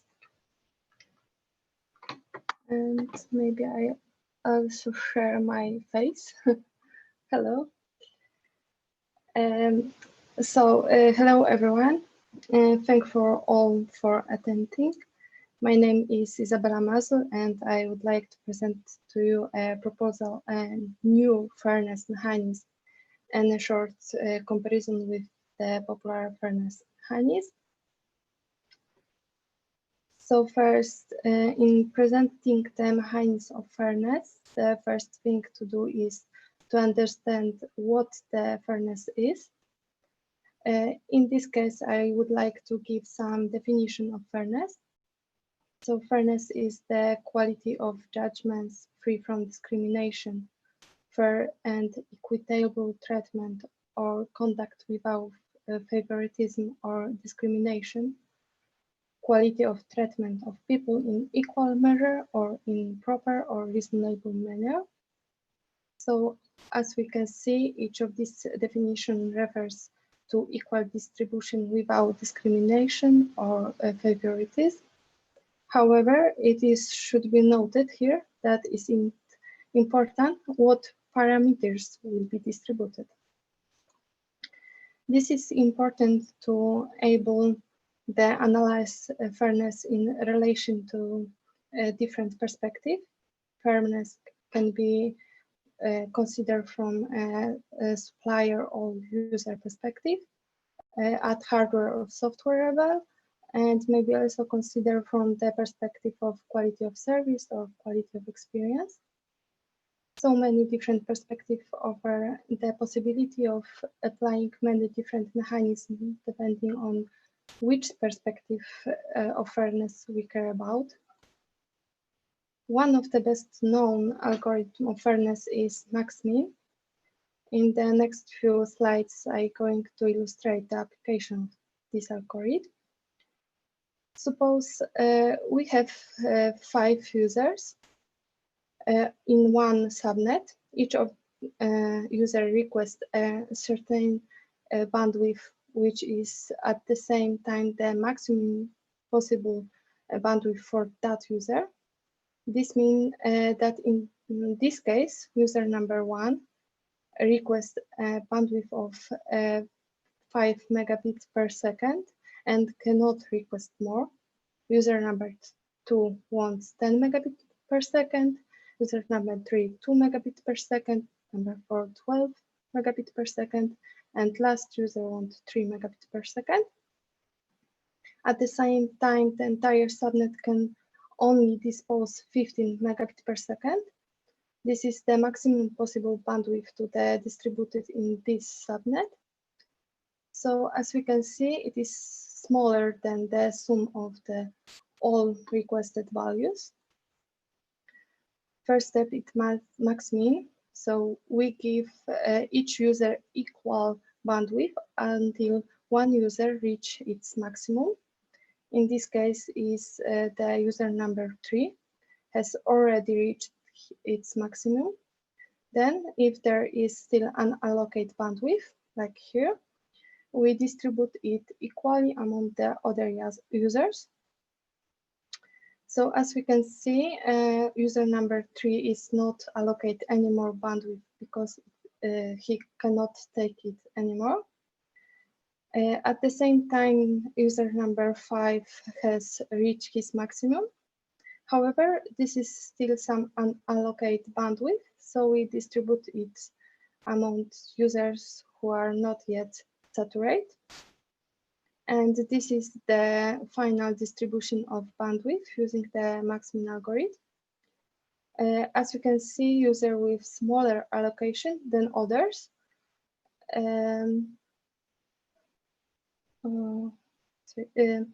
others have reached their maximum, and the entire bandwidth that can be distributed has been allocated to the users. Showing the most popular fairness algorithm, which is the Max-Min, I would like to point out that current solutions on the market are more focused on the distribution of technical parameters of service quality. It does not pay much attention to the quality of experience, but it should be noted that users with the same allocation of technical parameters may have drastically different experience. In a proposed algorithm, we want to focus more on fairness in terms of quality of experience, and we also want to focus on providing the maximum number of users who remain with the service provider, which involves providing a certain level of quality of experience to these users. In the proposed algorithm, there is a division between satisfied users, these who stay with the service provider because they are satisfied with the service, and these who leave because they are unsatisfied. For satisfied user, we offer an fairness mechanism based on parameters of quality of experience because we want them to be satisfied. For users who leave anyway, we apply an fairness mechanism based on the parameters of quality of service. The proposal algorithm can be described as follows. Particular step I will discuss in the next slides. To make the comparison easier, I present the same set of requests as in the case of Max-Min algorithm presented a few minutes earlier.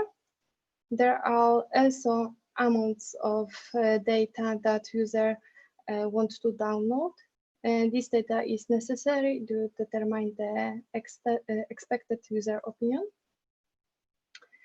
The user opinion is determined by this formula. We assume for this example that the user is satisfied when a user has an opinion no less than 3. But the value of this opinion is left to the service provider as he is best able to determine the value of the opinion for user to stay with their service, and when it is too low and the user gives up their service.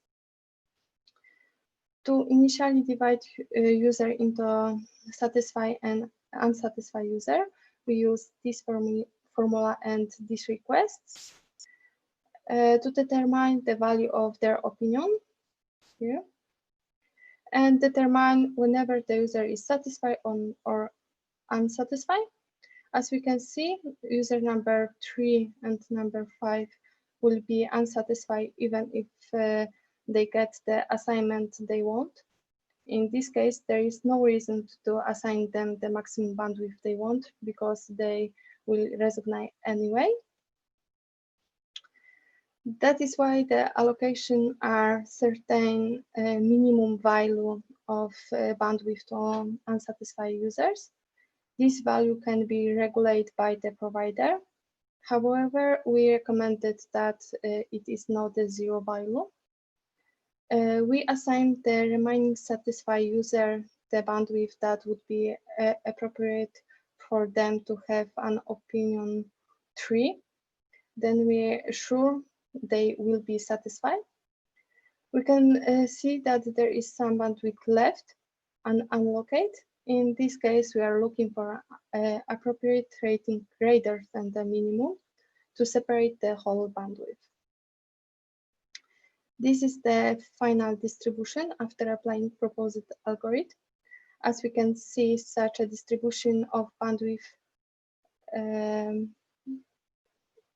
each satisfied user has a different value of assigned bandwidth, but the same opinion.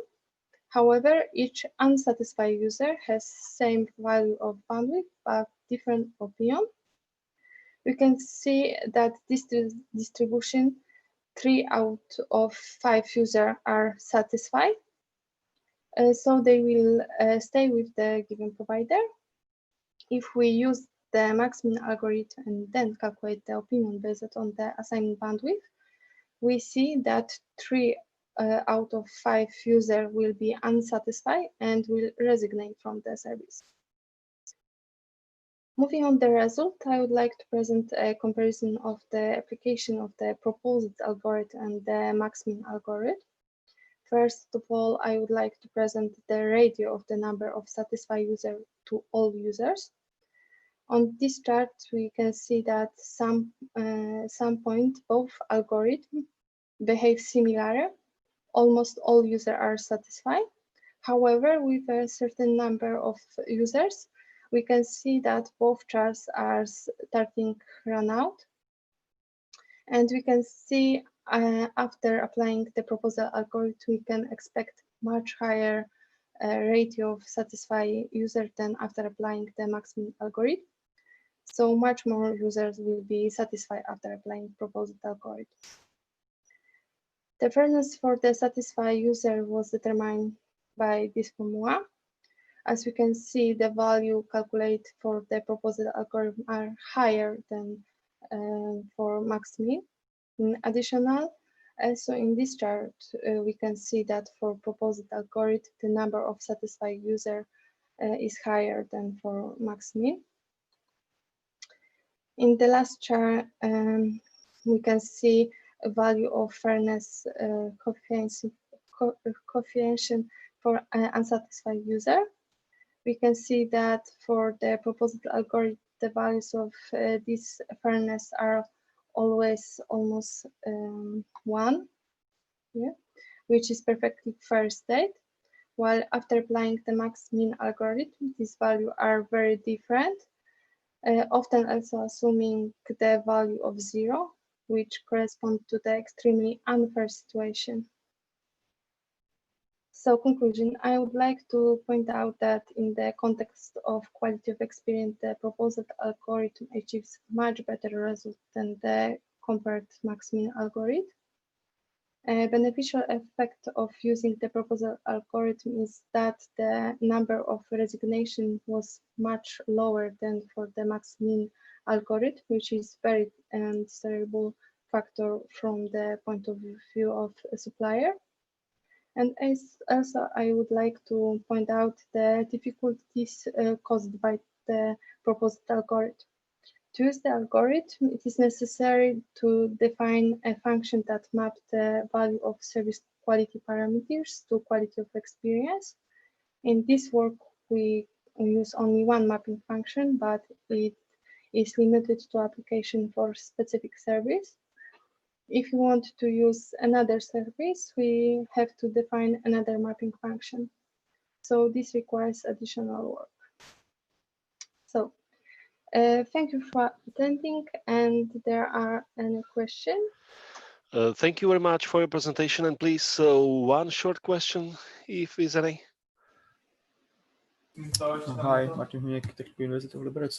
I just by wearing my SP hat, I do not usually have information about how much data user is actually requesting, because not everything is HTTP, and I do not do deep packet inspection. So how do you propose to get this data?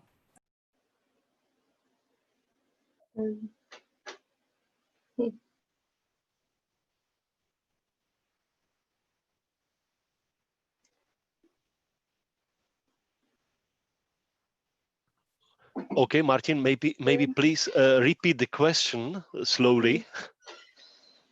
How do you propose to get data about how much the user is how much data a user is requesting, because I do not have those data as a ISP.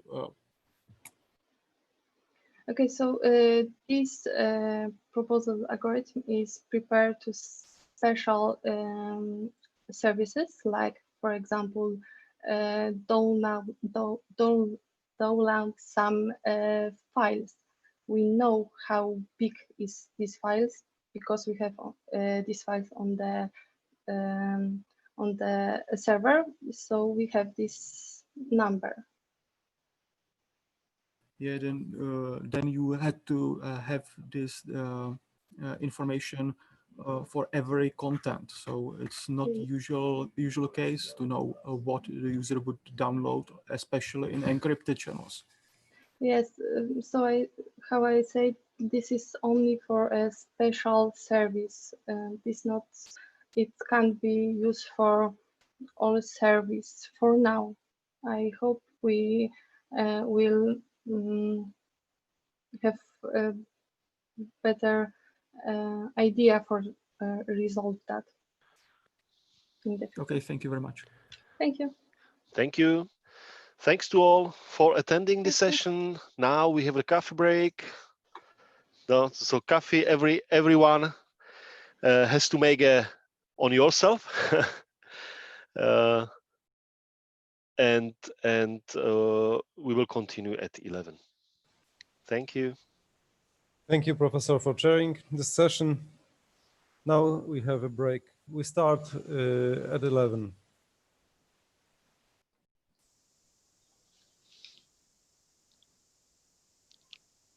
Hi, Piotr. I'm already here just to be sure that everything is fine. Can you hear me? Yes, I hear you. Yes, everything is okay. We will start at 11, so the connection is good and we have some attendees, so I think everything is okay. Hi, Michael. Are you going to present the paper or is your colleague? My colleague. I am in quarantine. Okay. And can be controlled by police.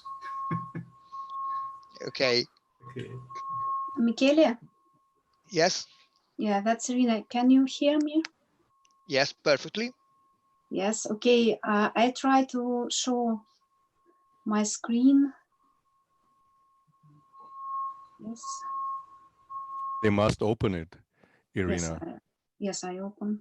No, No. Piotr must give you the permission to show it, and we see it.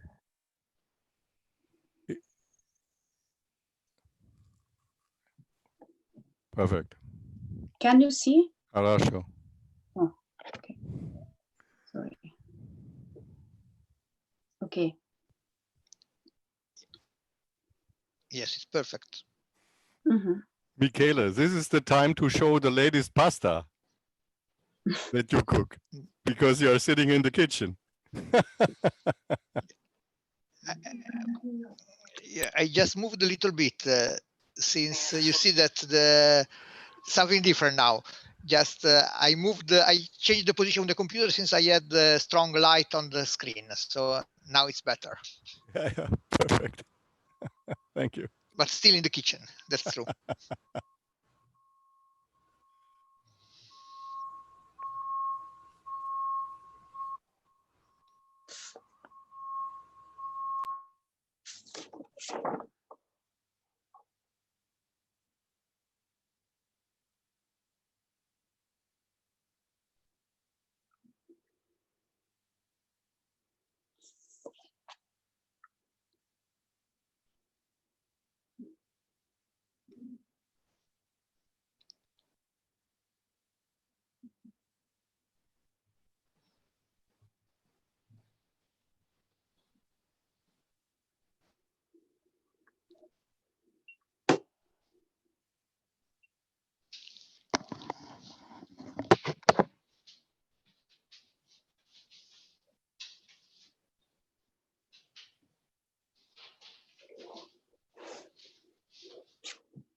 So we still have time before starting, but I would like to know who are the presenters. I suppose that first paper will be presented by Irina Yes. Pishkova, second one by Marcin Jolkowski. I'm pronouncing correctly the name. Yes, it's correct, I think. Marcin Ziółkowski. Jolkowski. And I'm asking about the third one. Yeah, I guess that the presenter will be Mr. Godlov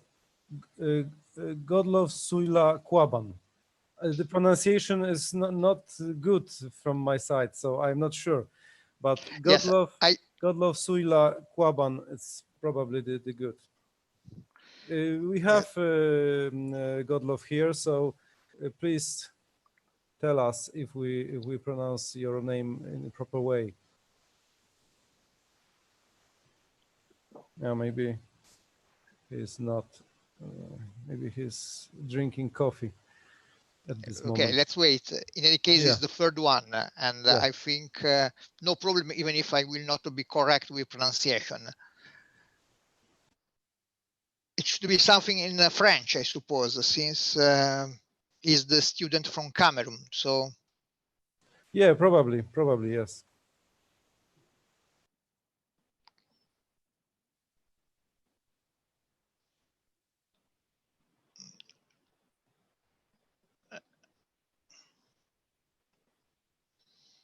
so you confirm that we have just 3 papers today? Yes, As in the program? only 3 papers for this session. Yeah.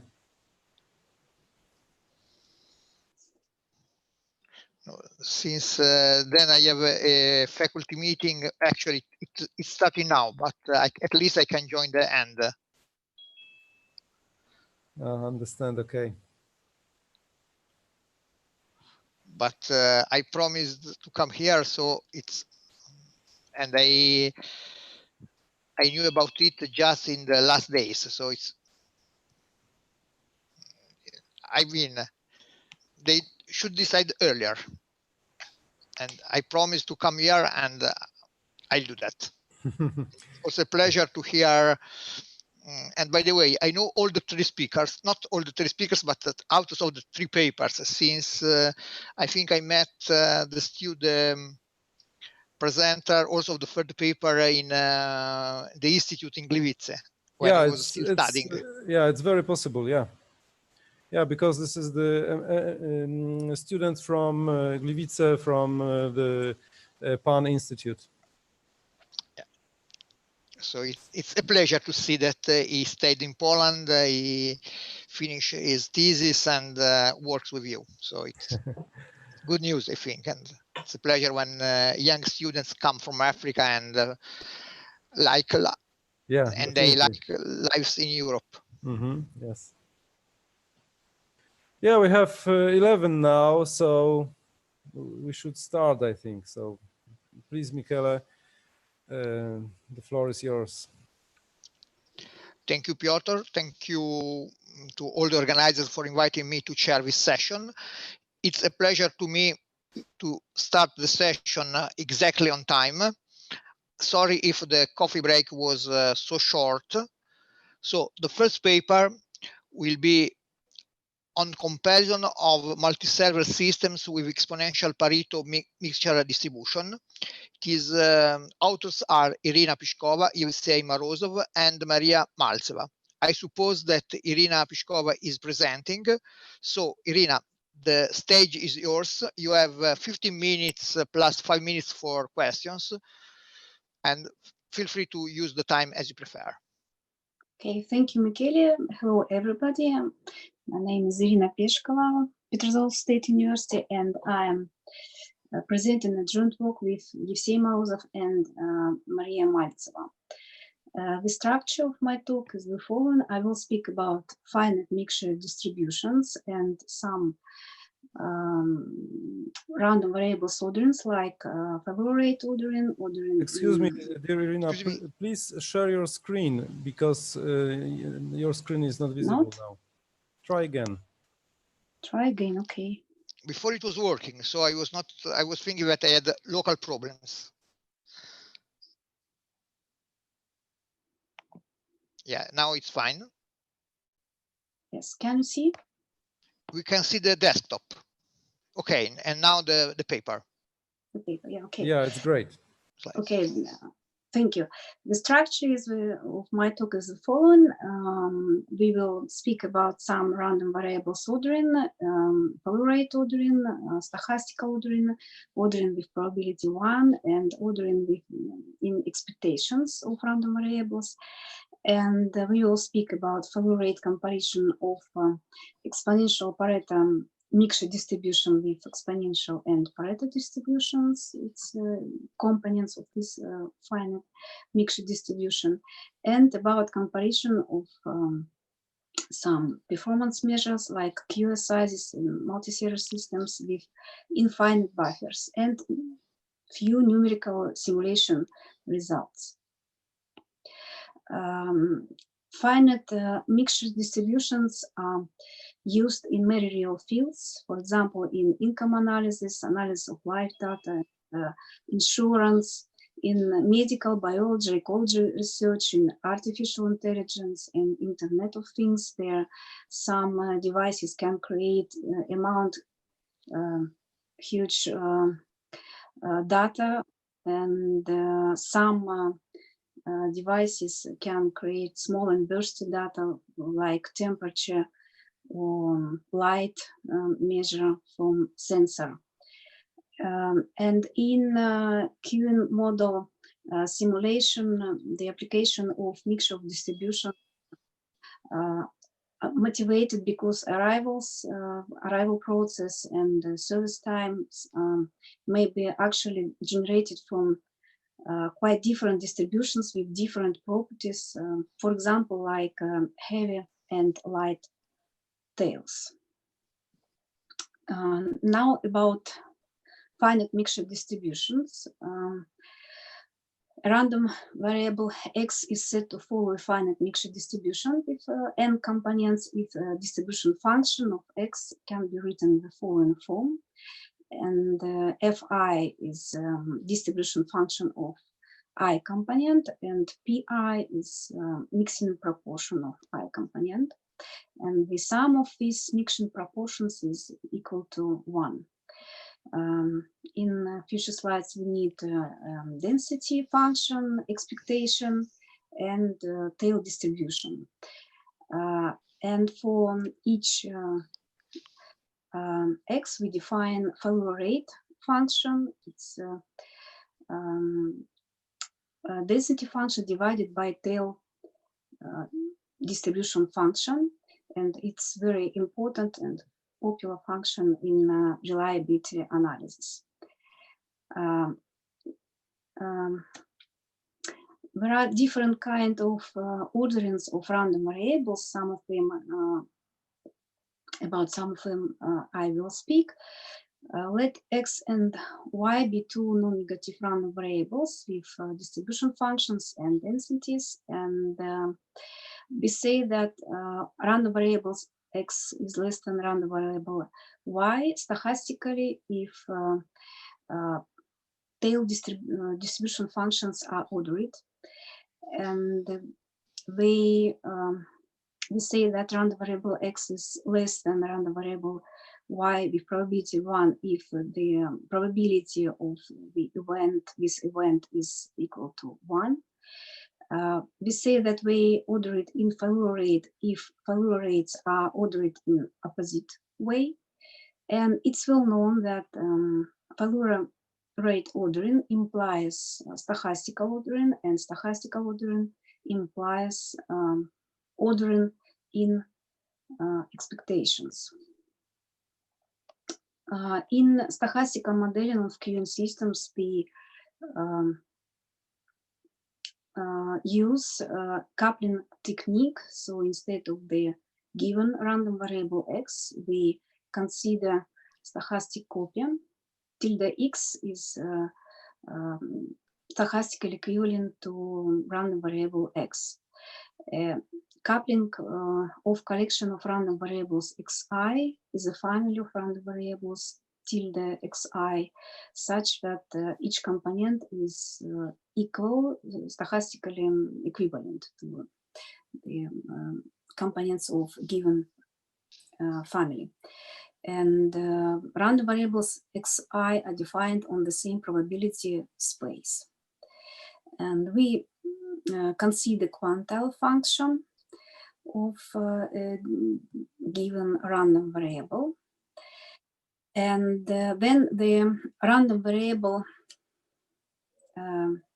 tilde x is quantile function in the random number, u is a stochastic copy of random variable x. And it's well known that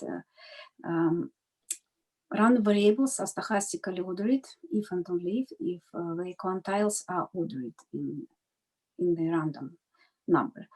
And in turn, relation 1 holds if and only if there exists such a coupling of tilde x tilde y that these stochastic copies are ordered with probability 1.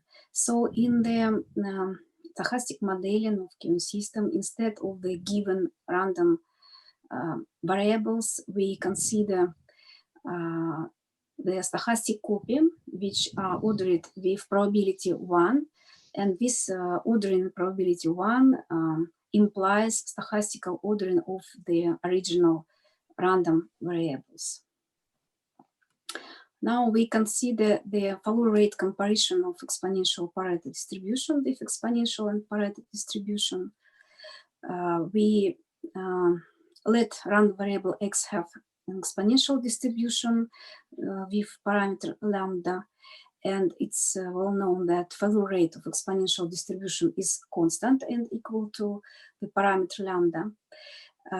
Let random variable y have two parameter Pareto distribution. It's usually called Lomax distribution with parameters alpha and x0 with the following distribution function. And it's known that follow rate is decreasing function, and it descends on the infinity when x goes to infinity, when follow rate of Pareto distribution goes to 0.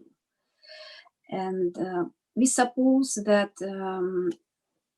random variables x and y are independent, and consider new random variable big I, which are independent of x and y, and takes two values, it equal to 1 with probability p, where p is mixing proportion, and otherwise it takes value 0 with probability 1 minus p.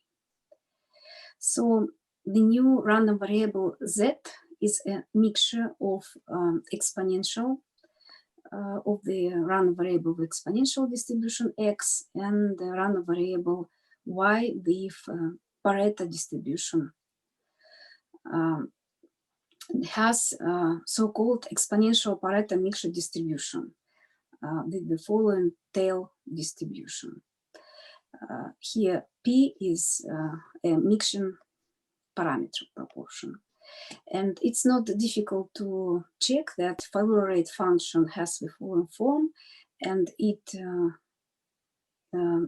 decreasing and goes to 0 as x goes to infinity, like for Pareto distribution. So it has the following properties.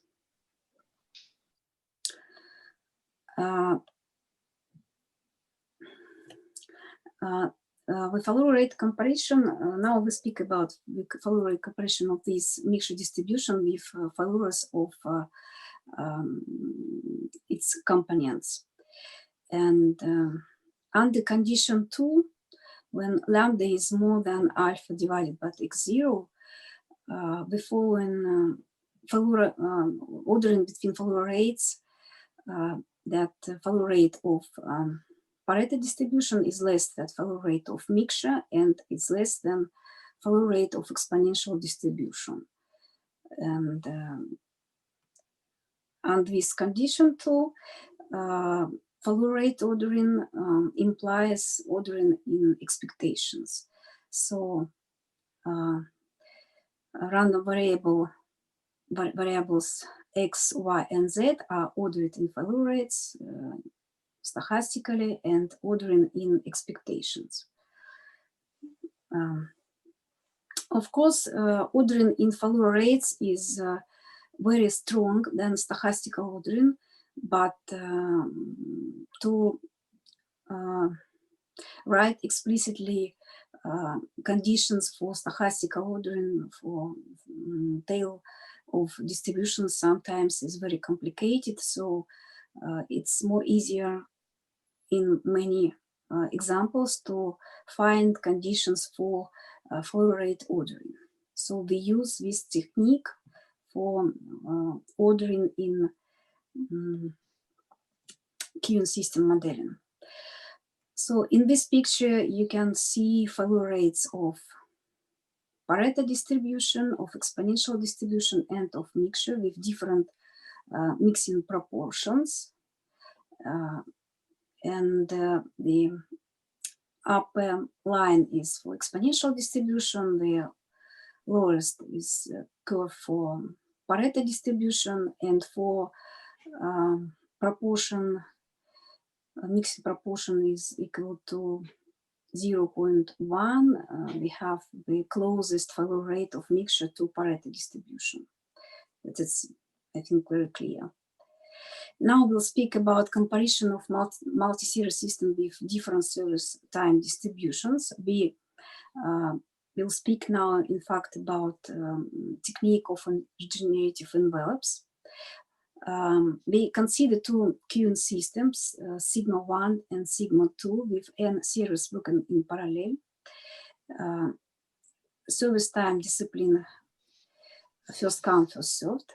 S service times, tau t input, tau interarrival times, and we denote the QoS size in system by Q, W waiting times, and under stability assumption free, we will have weak limits of these output characteristics. And now we use the following theorem that assume that the following relation hold, that inputs are the same in both systems, service times are ordered in follow rate, then with probability 1, QoS, the number of customers in the system and QoS sizes are ordered with probability 1 in the same way like service times.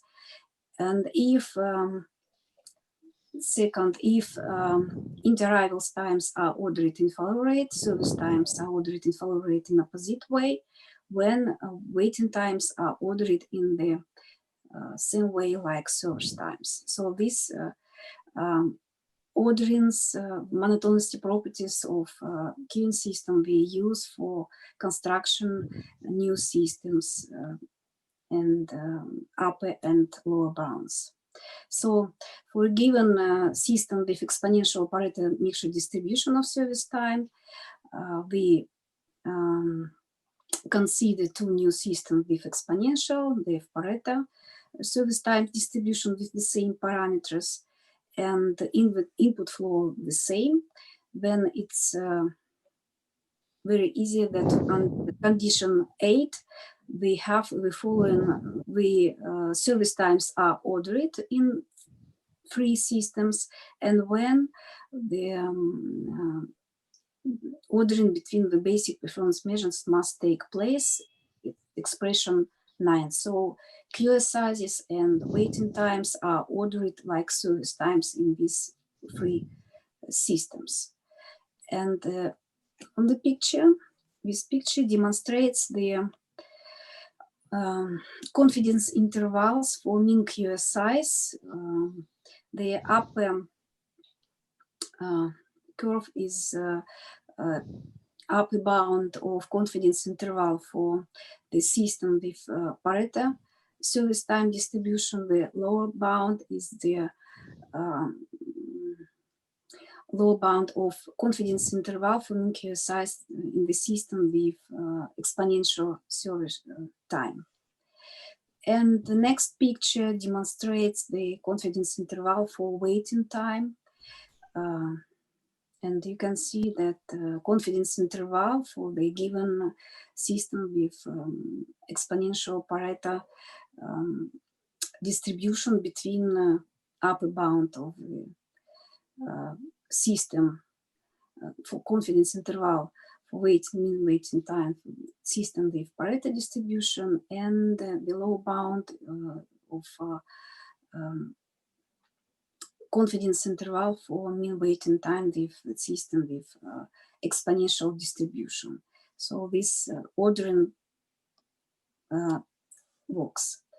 So as in conclusion, I would say that we study this applicability of flow rate comparison for steady state performance measures like QSIs and waiting times for multi-tier system with exponential Pareto mixture distribution service times, and demonstrate few numerical examples. And in future work, we plan to use flow rate comparison of exponential Pareto distribution with two-component hyper-exponential distribution and two-component mixture Pareto mixture distribution to study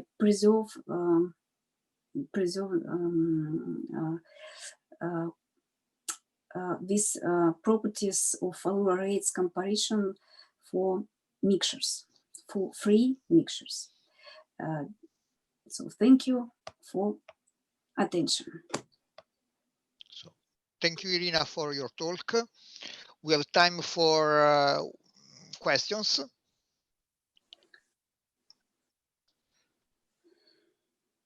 Any question from the auditory? I have a question. We studied Weibull Pareto. You didn't consider this classes like this generalization with Weibull. Wouldn't it be also interesting to take it into consideration?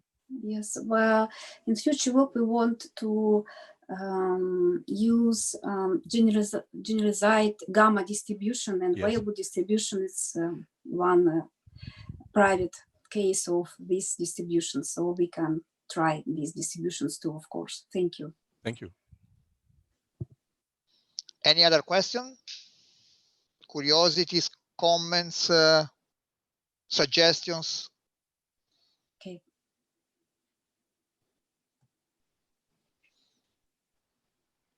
So if no question from the public, I think we can thank Irina and move to the next talk. So, thank you, Irina. So next talk is about unreliable single server queuing system with customers of random capacity. The authors are Marcin Jolkowski and Oleg Tkanienko. They are from Warsaw, and I suppose the first author is also the presenter. And by the way, Oleg Tkanienko is one of the greatest expert in systems with customer of random capacity. So I suppose the talk will be really interesting and with new results. So Marcin, the stage is yours. Yes, I don't see if you, I don't know if you see my presentation. Yes, it's perfect. Okay, so thank you very much. Today I'm going to present our work connected with unreliable single server queuing system with customers of random capacity. But the main goal of this presentation is to present some interesting method of research that is connected with the probabilistic sense of transformations. So let's start. First, I would like to do some introduction. Then I want to remind mathematical descriptions of systems with non-homogeneous customers. Then I would like to present the method of additional event and its modification for the system with non-homogeneous customers, and present our results connected with some modifications of MG1 infinity system with reliable server. And then if I have much enough time, I would like to present some numerical examples connected with some approximations of loss probabilities for the systems with unreliable server and limited memory. So at the beginning, I would like to point at our goal that is connected with analysis of the system, which is the modification of the classical MG1 infinity model. The modification is connected with three assumptions. First, customers that arrive to the system are characterized by random volume. So it is not classical model, because in classical models we don't take into account that customers can be non-homogeneous. So they differ in size, for example. Second assumption: the server is unreliable. It can be paused both when it is free and when it is busy. So the queuing system doesn't work for some time, and it is repaired, for example. And third, service time of a customer depends on his volume, which is a very practical assumption, because in telecommunication or computer systems, we know that service time of a customer depend on his size, on his that the size is measured in bytes, for example. So the bigger size customer has, the more time we need to serve it. For this model, we want to obtain characteristics of the total volume of customers present in the system for its various versions, and investigate some special cases. So I would like now to remind some mathematical description of the models with non-homogeneous customers. We assume, in comparison with classical models, we assume that each customer arriving to the system is characterized by some random volume, which is a non-negative random variable. Eta of t,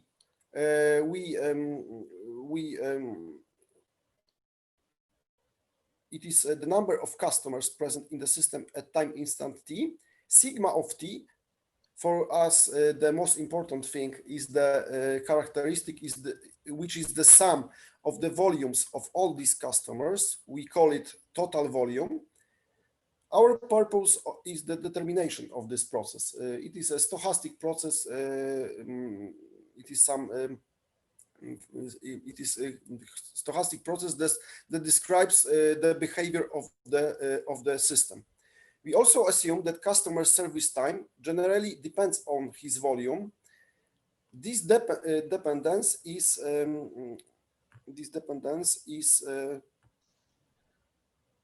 described by the double dimension distribution function f of x xt, which is the joint probability that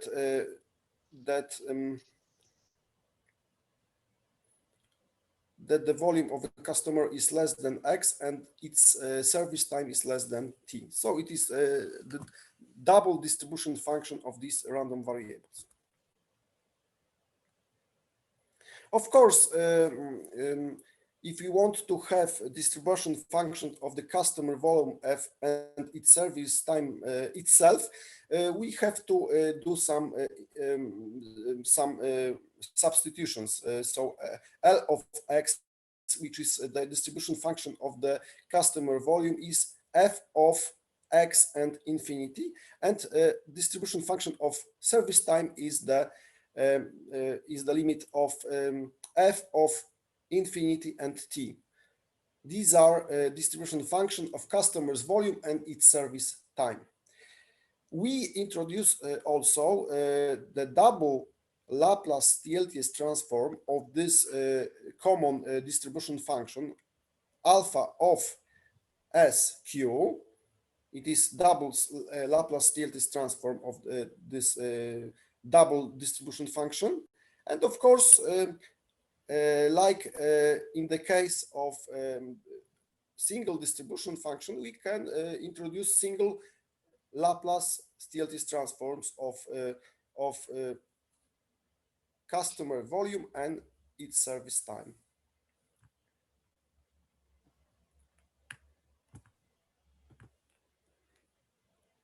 If we have the double Laplace TLTS transform of this distribution function, we can in easy way calculate mixed moments of this distribution function and single moments of the customer volume and its service time. Of course, if the functions alpha of SQ and phi of S and beta of Q are known. If we analyze the system in arbitrary time instant t, we introduce a distribution function of total volume of the customers that are present in the system. D of xt is the probability that total volume is less than x. Then we introduce some integral transformations of this function. First, we introduce the Laplace TLTS transform of this function with respect to x, which is here denoted by delta over line of st, and then we introduce Laplace transform with respect to t of the function delta over line of st. We denote it by delta of sq. If we are able to compute this function delta of sq, we know the characteristics of the total volume in every time instant t, but the most important thing, and it is very often used in practice, we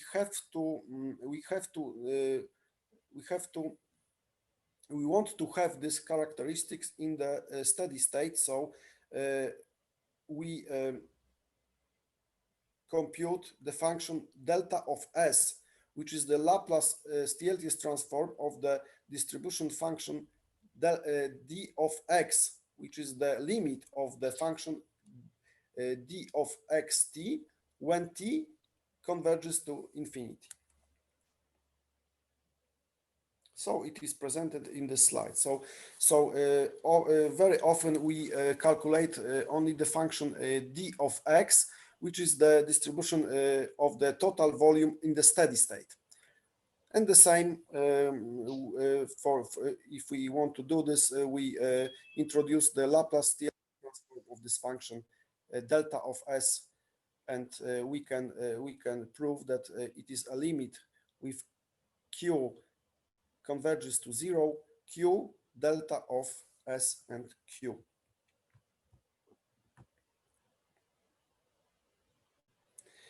Then we have some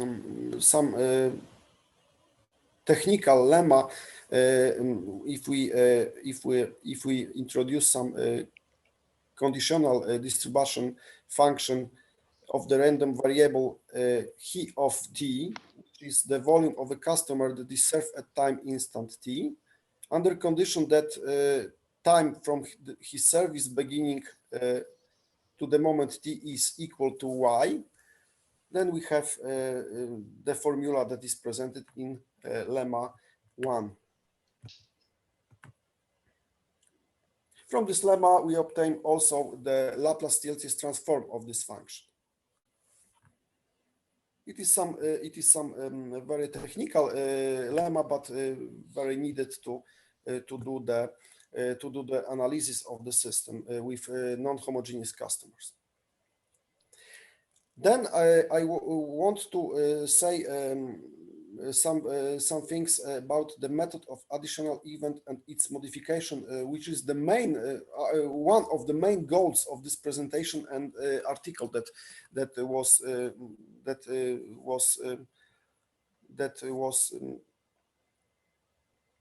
previewed in this presentation. Classical method of additional event that is very rarely used in papers, especially written in English, was introduced by G.P. Klimov and successfully used for analysis or priority queuing systems with Poisson entry. Its idea is to give a probability sense to the formal mathematical transform, Laplace TLTS transform, and generating function GF. To clarify the idea of the method, the classical method of additional event, we consider two simple examples.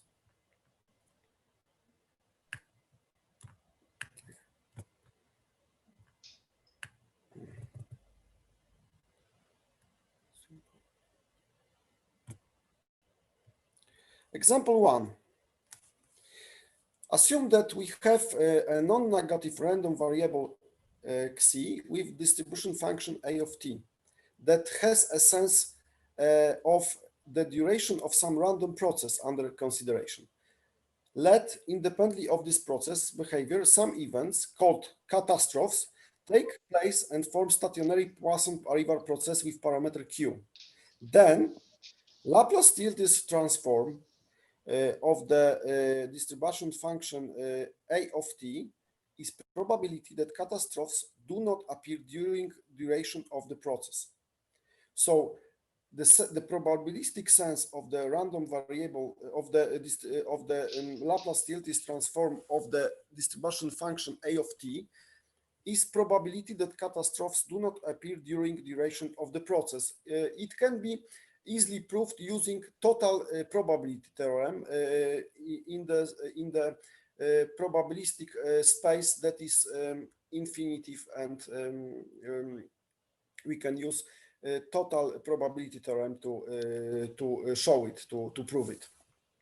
So Laplace TLTS transform has probabilistic sense, the probability that catastrophes do not appear during duration of the process. If we assume that xi is the number of customers coming to the system during some fixed time interval, and pk is the distribution of this random variable, we can additionally assume that each customer is of red color with probability z and of blue color with probability 1 minus z, independently of other customers' colors. Then generating function p of z is probability that only red customers can come to the system during this interval, or that blue customers do not come during it. So also generating function has the probabilistic sense that is connected with the probability that only red customer can come to the system during this interval. So these two examples showed the probabilistic sense of Laplace TLTS transform and generating function. And our goal is to present some modification of this method on the system with non-homogeneous customers, because as we will show, it is possible only for also for the systems with non-homogeneous customers. By this way, we give the probability sense of Laplace TLTS transform a of q and generating function p of z when q is greater than 0 and z is from the interval from 0 to 1, and we can use principle of analytic continuation to extend this understanding, this sense, this probabilistic sense of the for the whole space. Such approach often simplifies mathematical analysis of rather complicated systems by avoiding a deduction and solution of partial differential equations. In classical queuing systems or in systems with non-homogeneous customers, the base method is define some stochastic process, give some functions that describe this process, and write equations that describes the behavior of the systems. The problem is that even if we have some equations, often it is non-possible and very difficult to find the solution of these equations. If we use method of additional event, sometimes, especially in the single server systems, we can write very simple equations that are algebraic, not differential, and find the solutions in easy way. So what is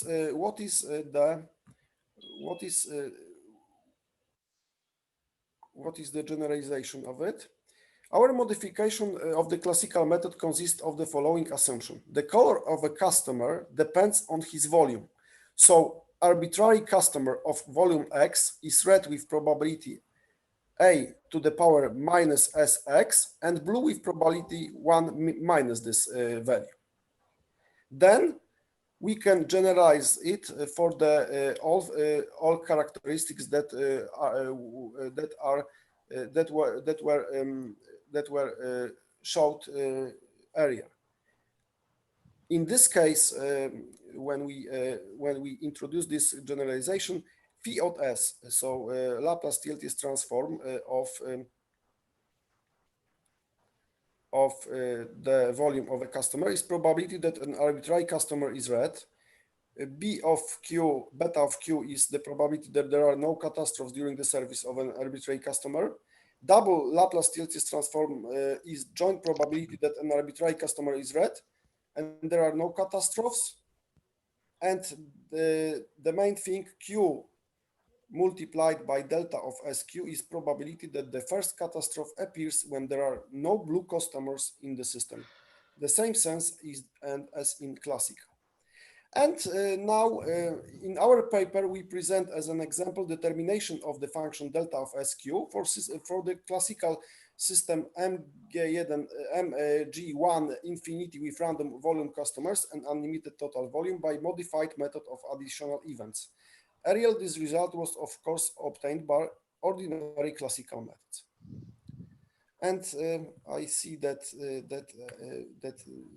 I have not enough time, but I want to present results of ours. We consider a system MG1 infinity, and we assume that its state is reliable in basis state.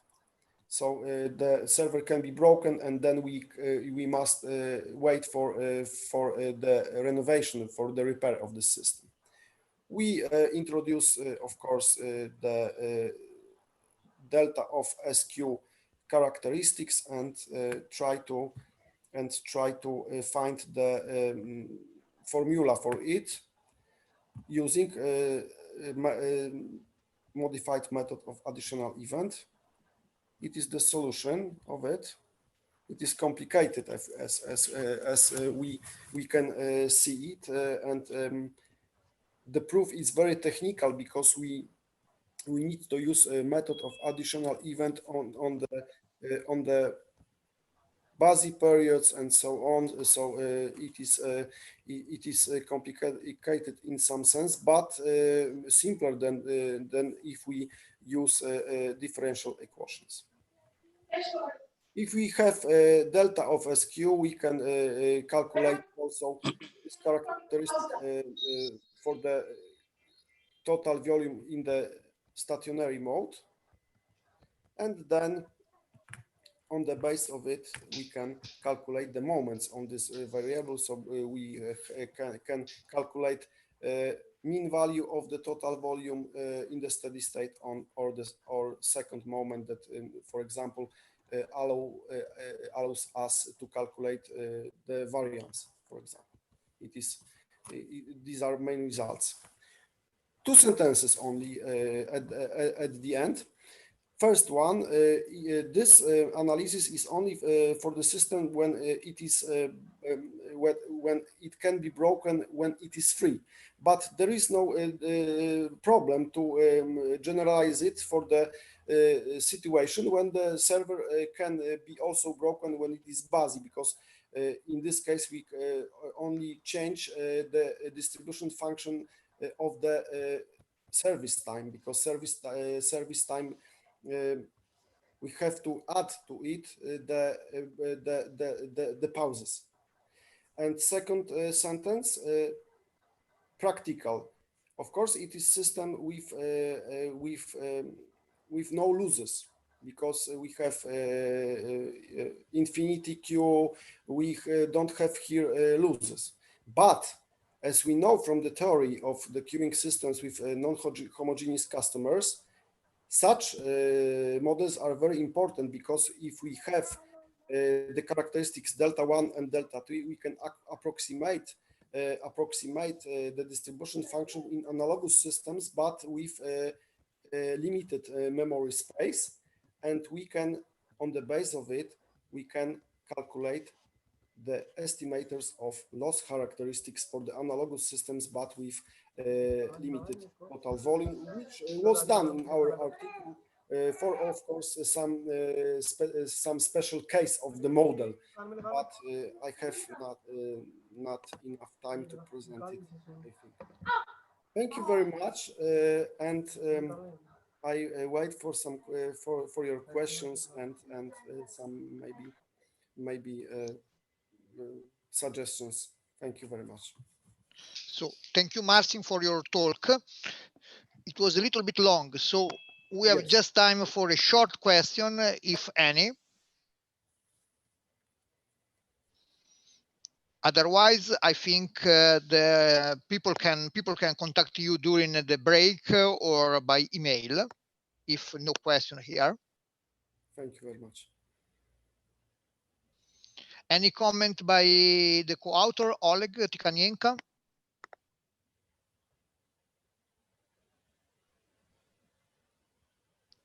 Okay, so no comment from my side. Interesting work. It is this method is very useful when we have situation of pause on entry and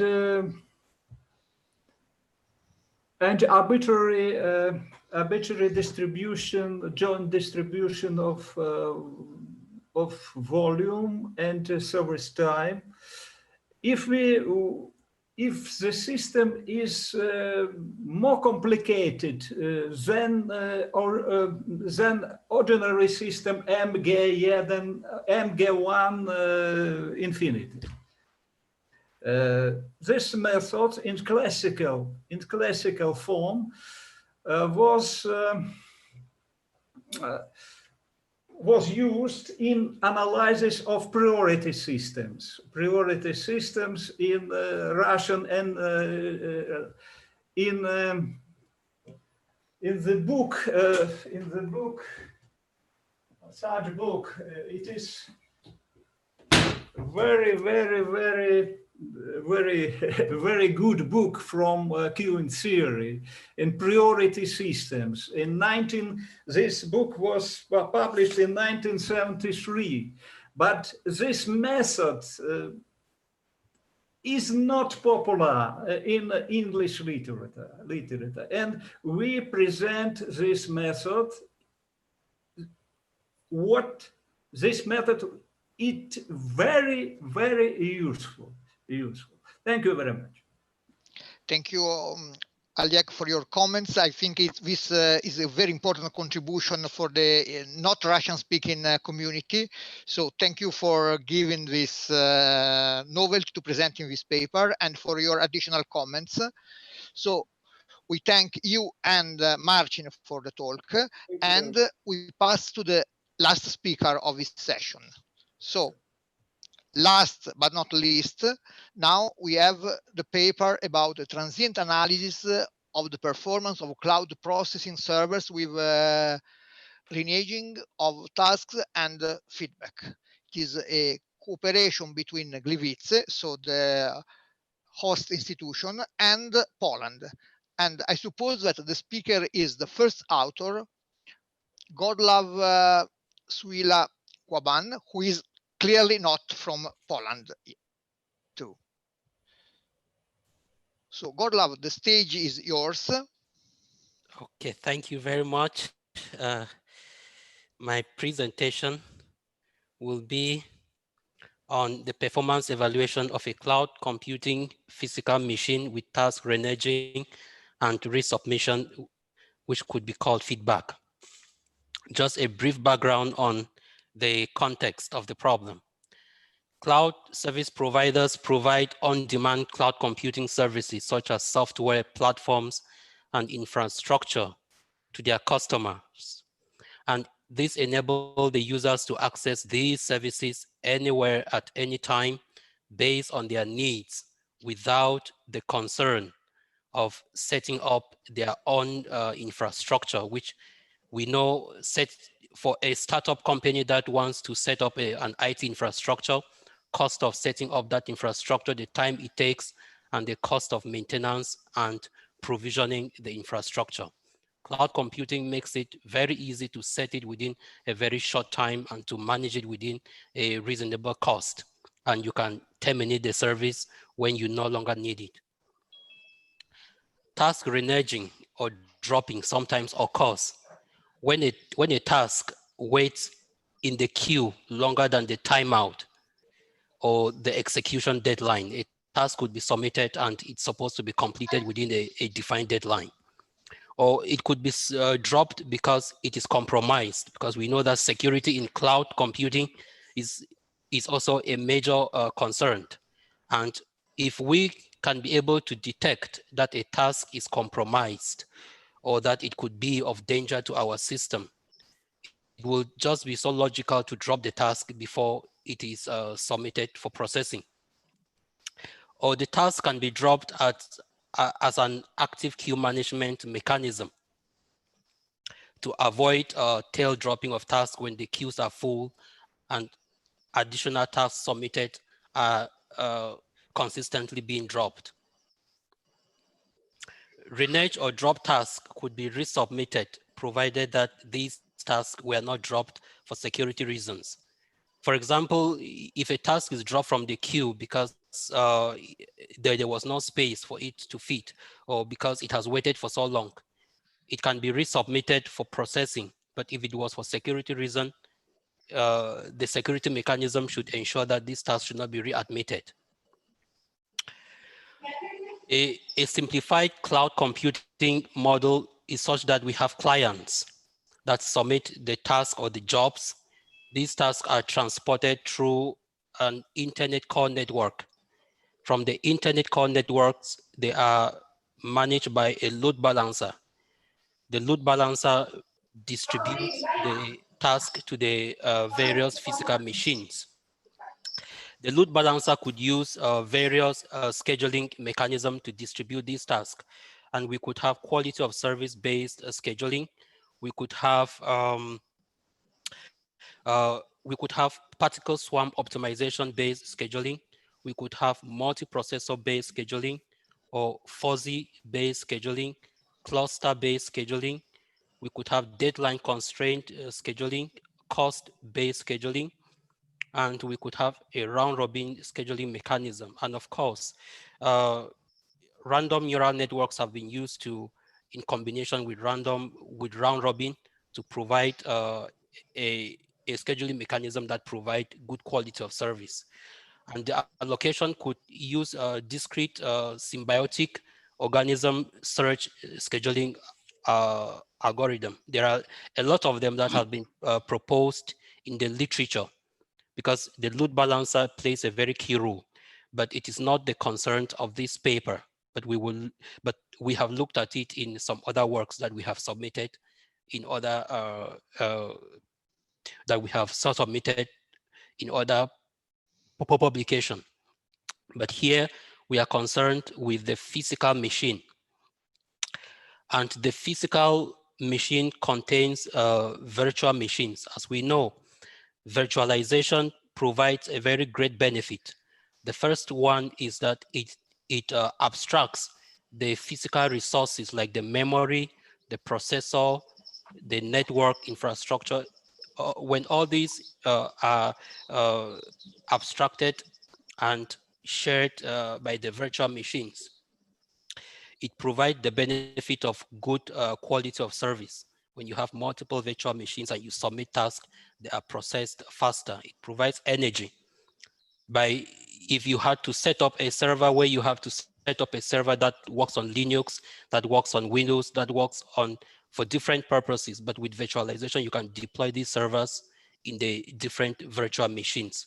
So virtualization provides a very great benefit when it comes to energy saving, as the infrastructure is some sort of compressed into physical machines that are running some virtual machines. An abstraction of the physical machine that we have is a simple queuing model where the tasks are submitted with rate lambda. The buffers are of fixed size. As we know, buffer is also an important resource. And the task that is waiting in the queue could be dropped, as we have explained. And then the virtual machines now are acting like different servers. So our model is a multi-server queuing system with exponential arrival and exponential service time. And we assume that the service times are the same, that the processing times of the virtual machines are the same. And we also assume that the reneging times are exponentially distributed, which means that the time of reneging is exponentially distributed. And when a task reneges or is dropped from the queue, it could be submitted with a probability of P or with a probability of 1 minus Q, it is not resubmitted. We use a simple Markovian queuing model where the probability Pn of T is the probability that we have n customers in the queue, where n is bounded between 1 and n, which is the number of jobs that we could have in the server. And the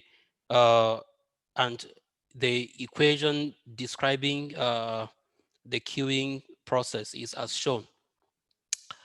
In steady state, we obtain a set of equations that could be analyzed to obtain the steady state solution. Most of the works have discussed a lot on steady state solutions of cloud processing, of cloud computing performance evaluation model. When we solve those sets of equations, we obtain the steady state distribution of the number of customers or the number of tasks, in our case, in the queue. Here we have the distribution of the state probabilities in the transient state. This is the like the plots are the state probabilities on the y-axis and the time on the x-axis. Is just to show us the behavior of the transient state probability. It increases sharply and then it attains a steady state.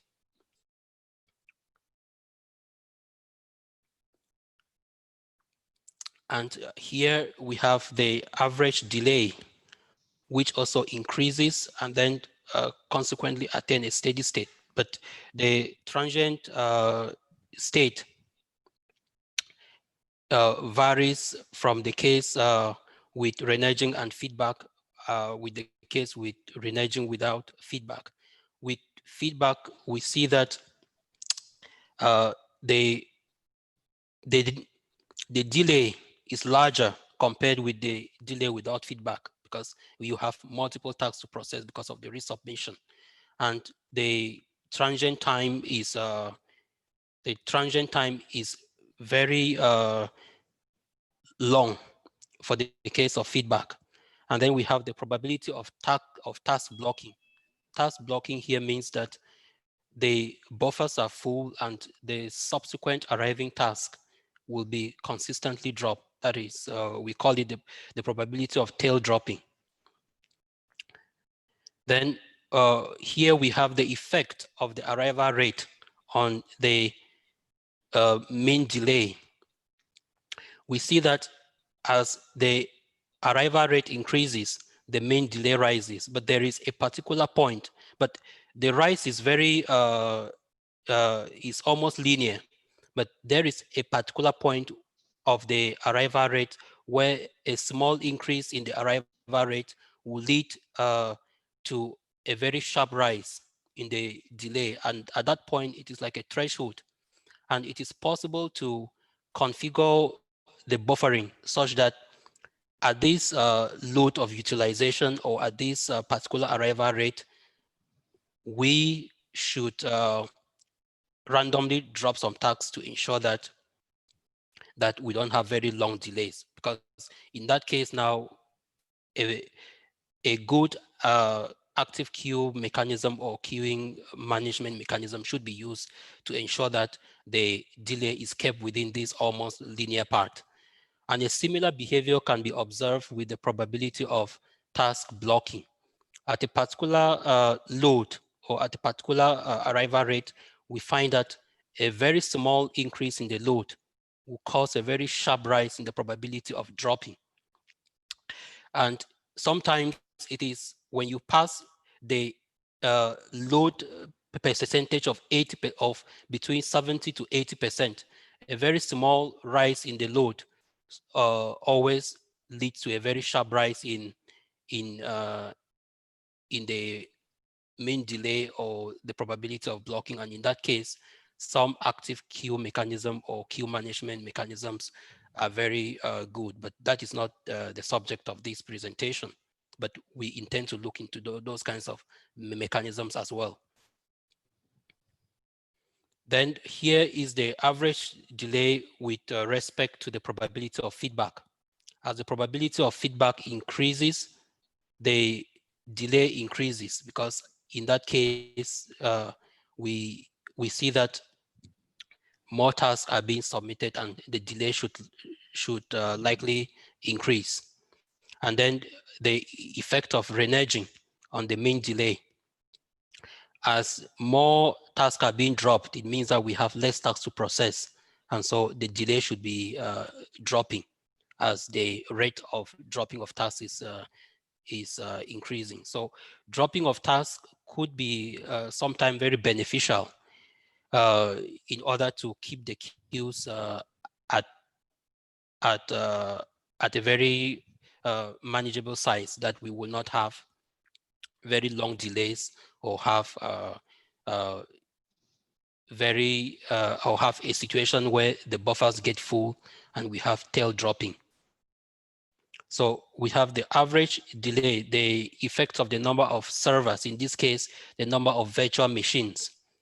Virtual machine consolidation is a very important approach when it comes to virtualization in cloud computing, because you cannot increase the number of virtual machines indefinitely, because as you increase the number of virtual machines that are active, the computing power also, you need to also use more energy, and those are also resources that you intend to minimize. But the benefit of increasing the number of virtual machines is that as you increase the number of virtual machines, the mean delay becomes very small and small. But of course, there is no free lunch. We cannot increase the number of servers indefinitely, because we have to take into consideration energy. We have to take into consideration the cost of running it. And also is this other plot also shows the effect of probability of task, the effect of the number of servers or the number of virtual machine on the probability of task dropping. As we have, as we increase the number of virtual machines that are running, the probability that the buffers are going to overflow is low. But of course, we have to strike a balance between making sure that the quality of service is good and making sure that the cost is acceptable and making sure that the performance is acceptable. So, of course, our model is very simple. It is very simplistic. And that is the major limitation, by just assuming that the arrivals are Poisson and the service times are exponentially distributed, and just assuming that the dropping times are exponentially distributed. These, to some extent, give some information on the behavior or on some insight into the patterns of the performance. But to have some results that are more realistic, we need to consider general queuing models where we should have general arrival times, general service time, and the general distribution of the probability of task dropping. And a very useful tool that we intend to also use in the future is diffusion approximation. Because with diffusion approximation, we simply need to use the measured values of the mean arrival rate and the coefficient of variation of the mean arrival rate of the traffic coming into the cloud processing servers. And we need to have some sort of an empirical data of the processing times of the virtual machines so that we can have the mean and the coefficient of variation. And also for the probability of task dropping, we could also have some empirical data of the mean and coefficient of variation. And these data can be inputted into the diffusion approximation to have some realistic results. And this is the next steps that we are thinking in that direction. And also thinking of a situation where we have correlated renudging. Because sometimes when a task fails, tasks that depends on that task should also be dropped, because in that case, the dropping is not independent, it is correlated. And sometimes the correlation nature needs to be reflected in the modeling. And there are so many scenarios and reasons why we should have correlated renudging of tasks in cloud computing. These are our next steps that we are going to be looking at, and correlated feedback as well. Thank you so much. Okay, thank you for your talk. Is there any question from the public? I want to mention, Mr. Chairman. Yes, thank you. At the outset, At the outset, you forget to mention the cooperation.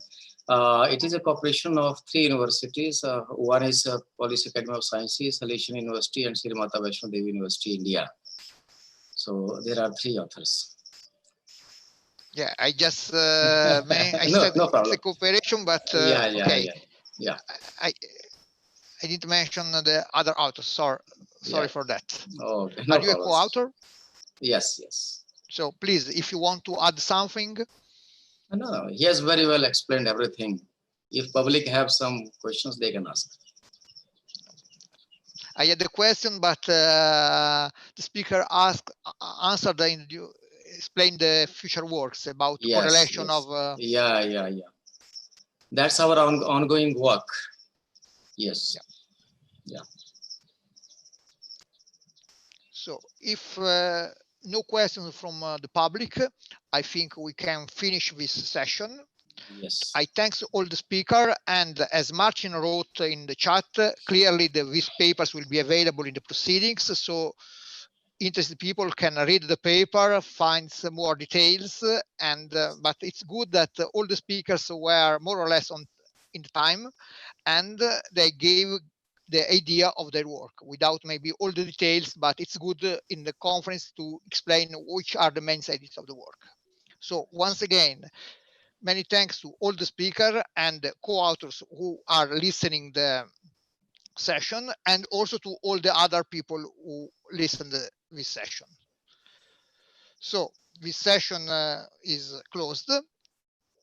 Let's thanks all the speakers, and you feel free to discuss during the break. I suppose that the channel will be open. Unfortunately, I had to leave for a conference meeting, so I cannot stay with you, but the session I think was interesting for everyone. You have 1 hour for lunch, and then hopefully come back for the last part of the conference.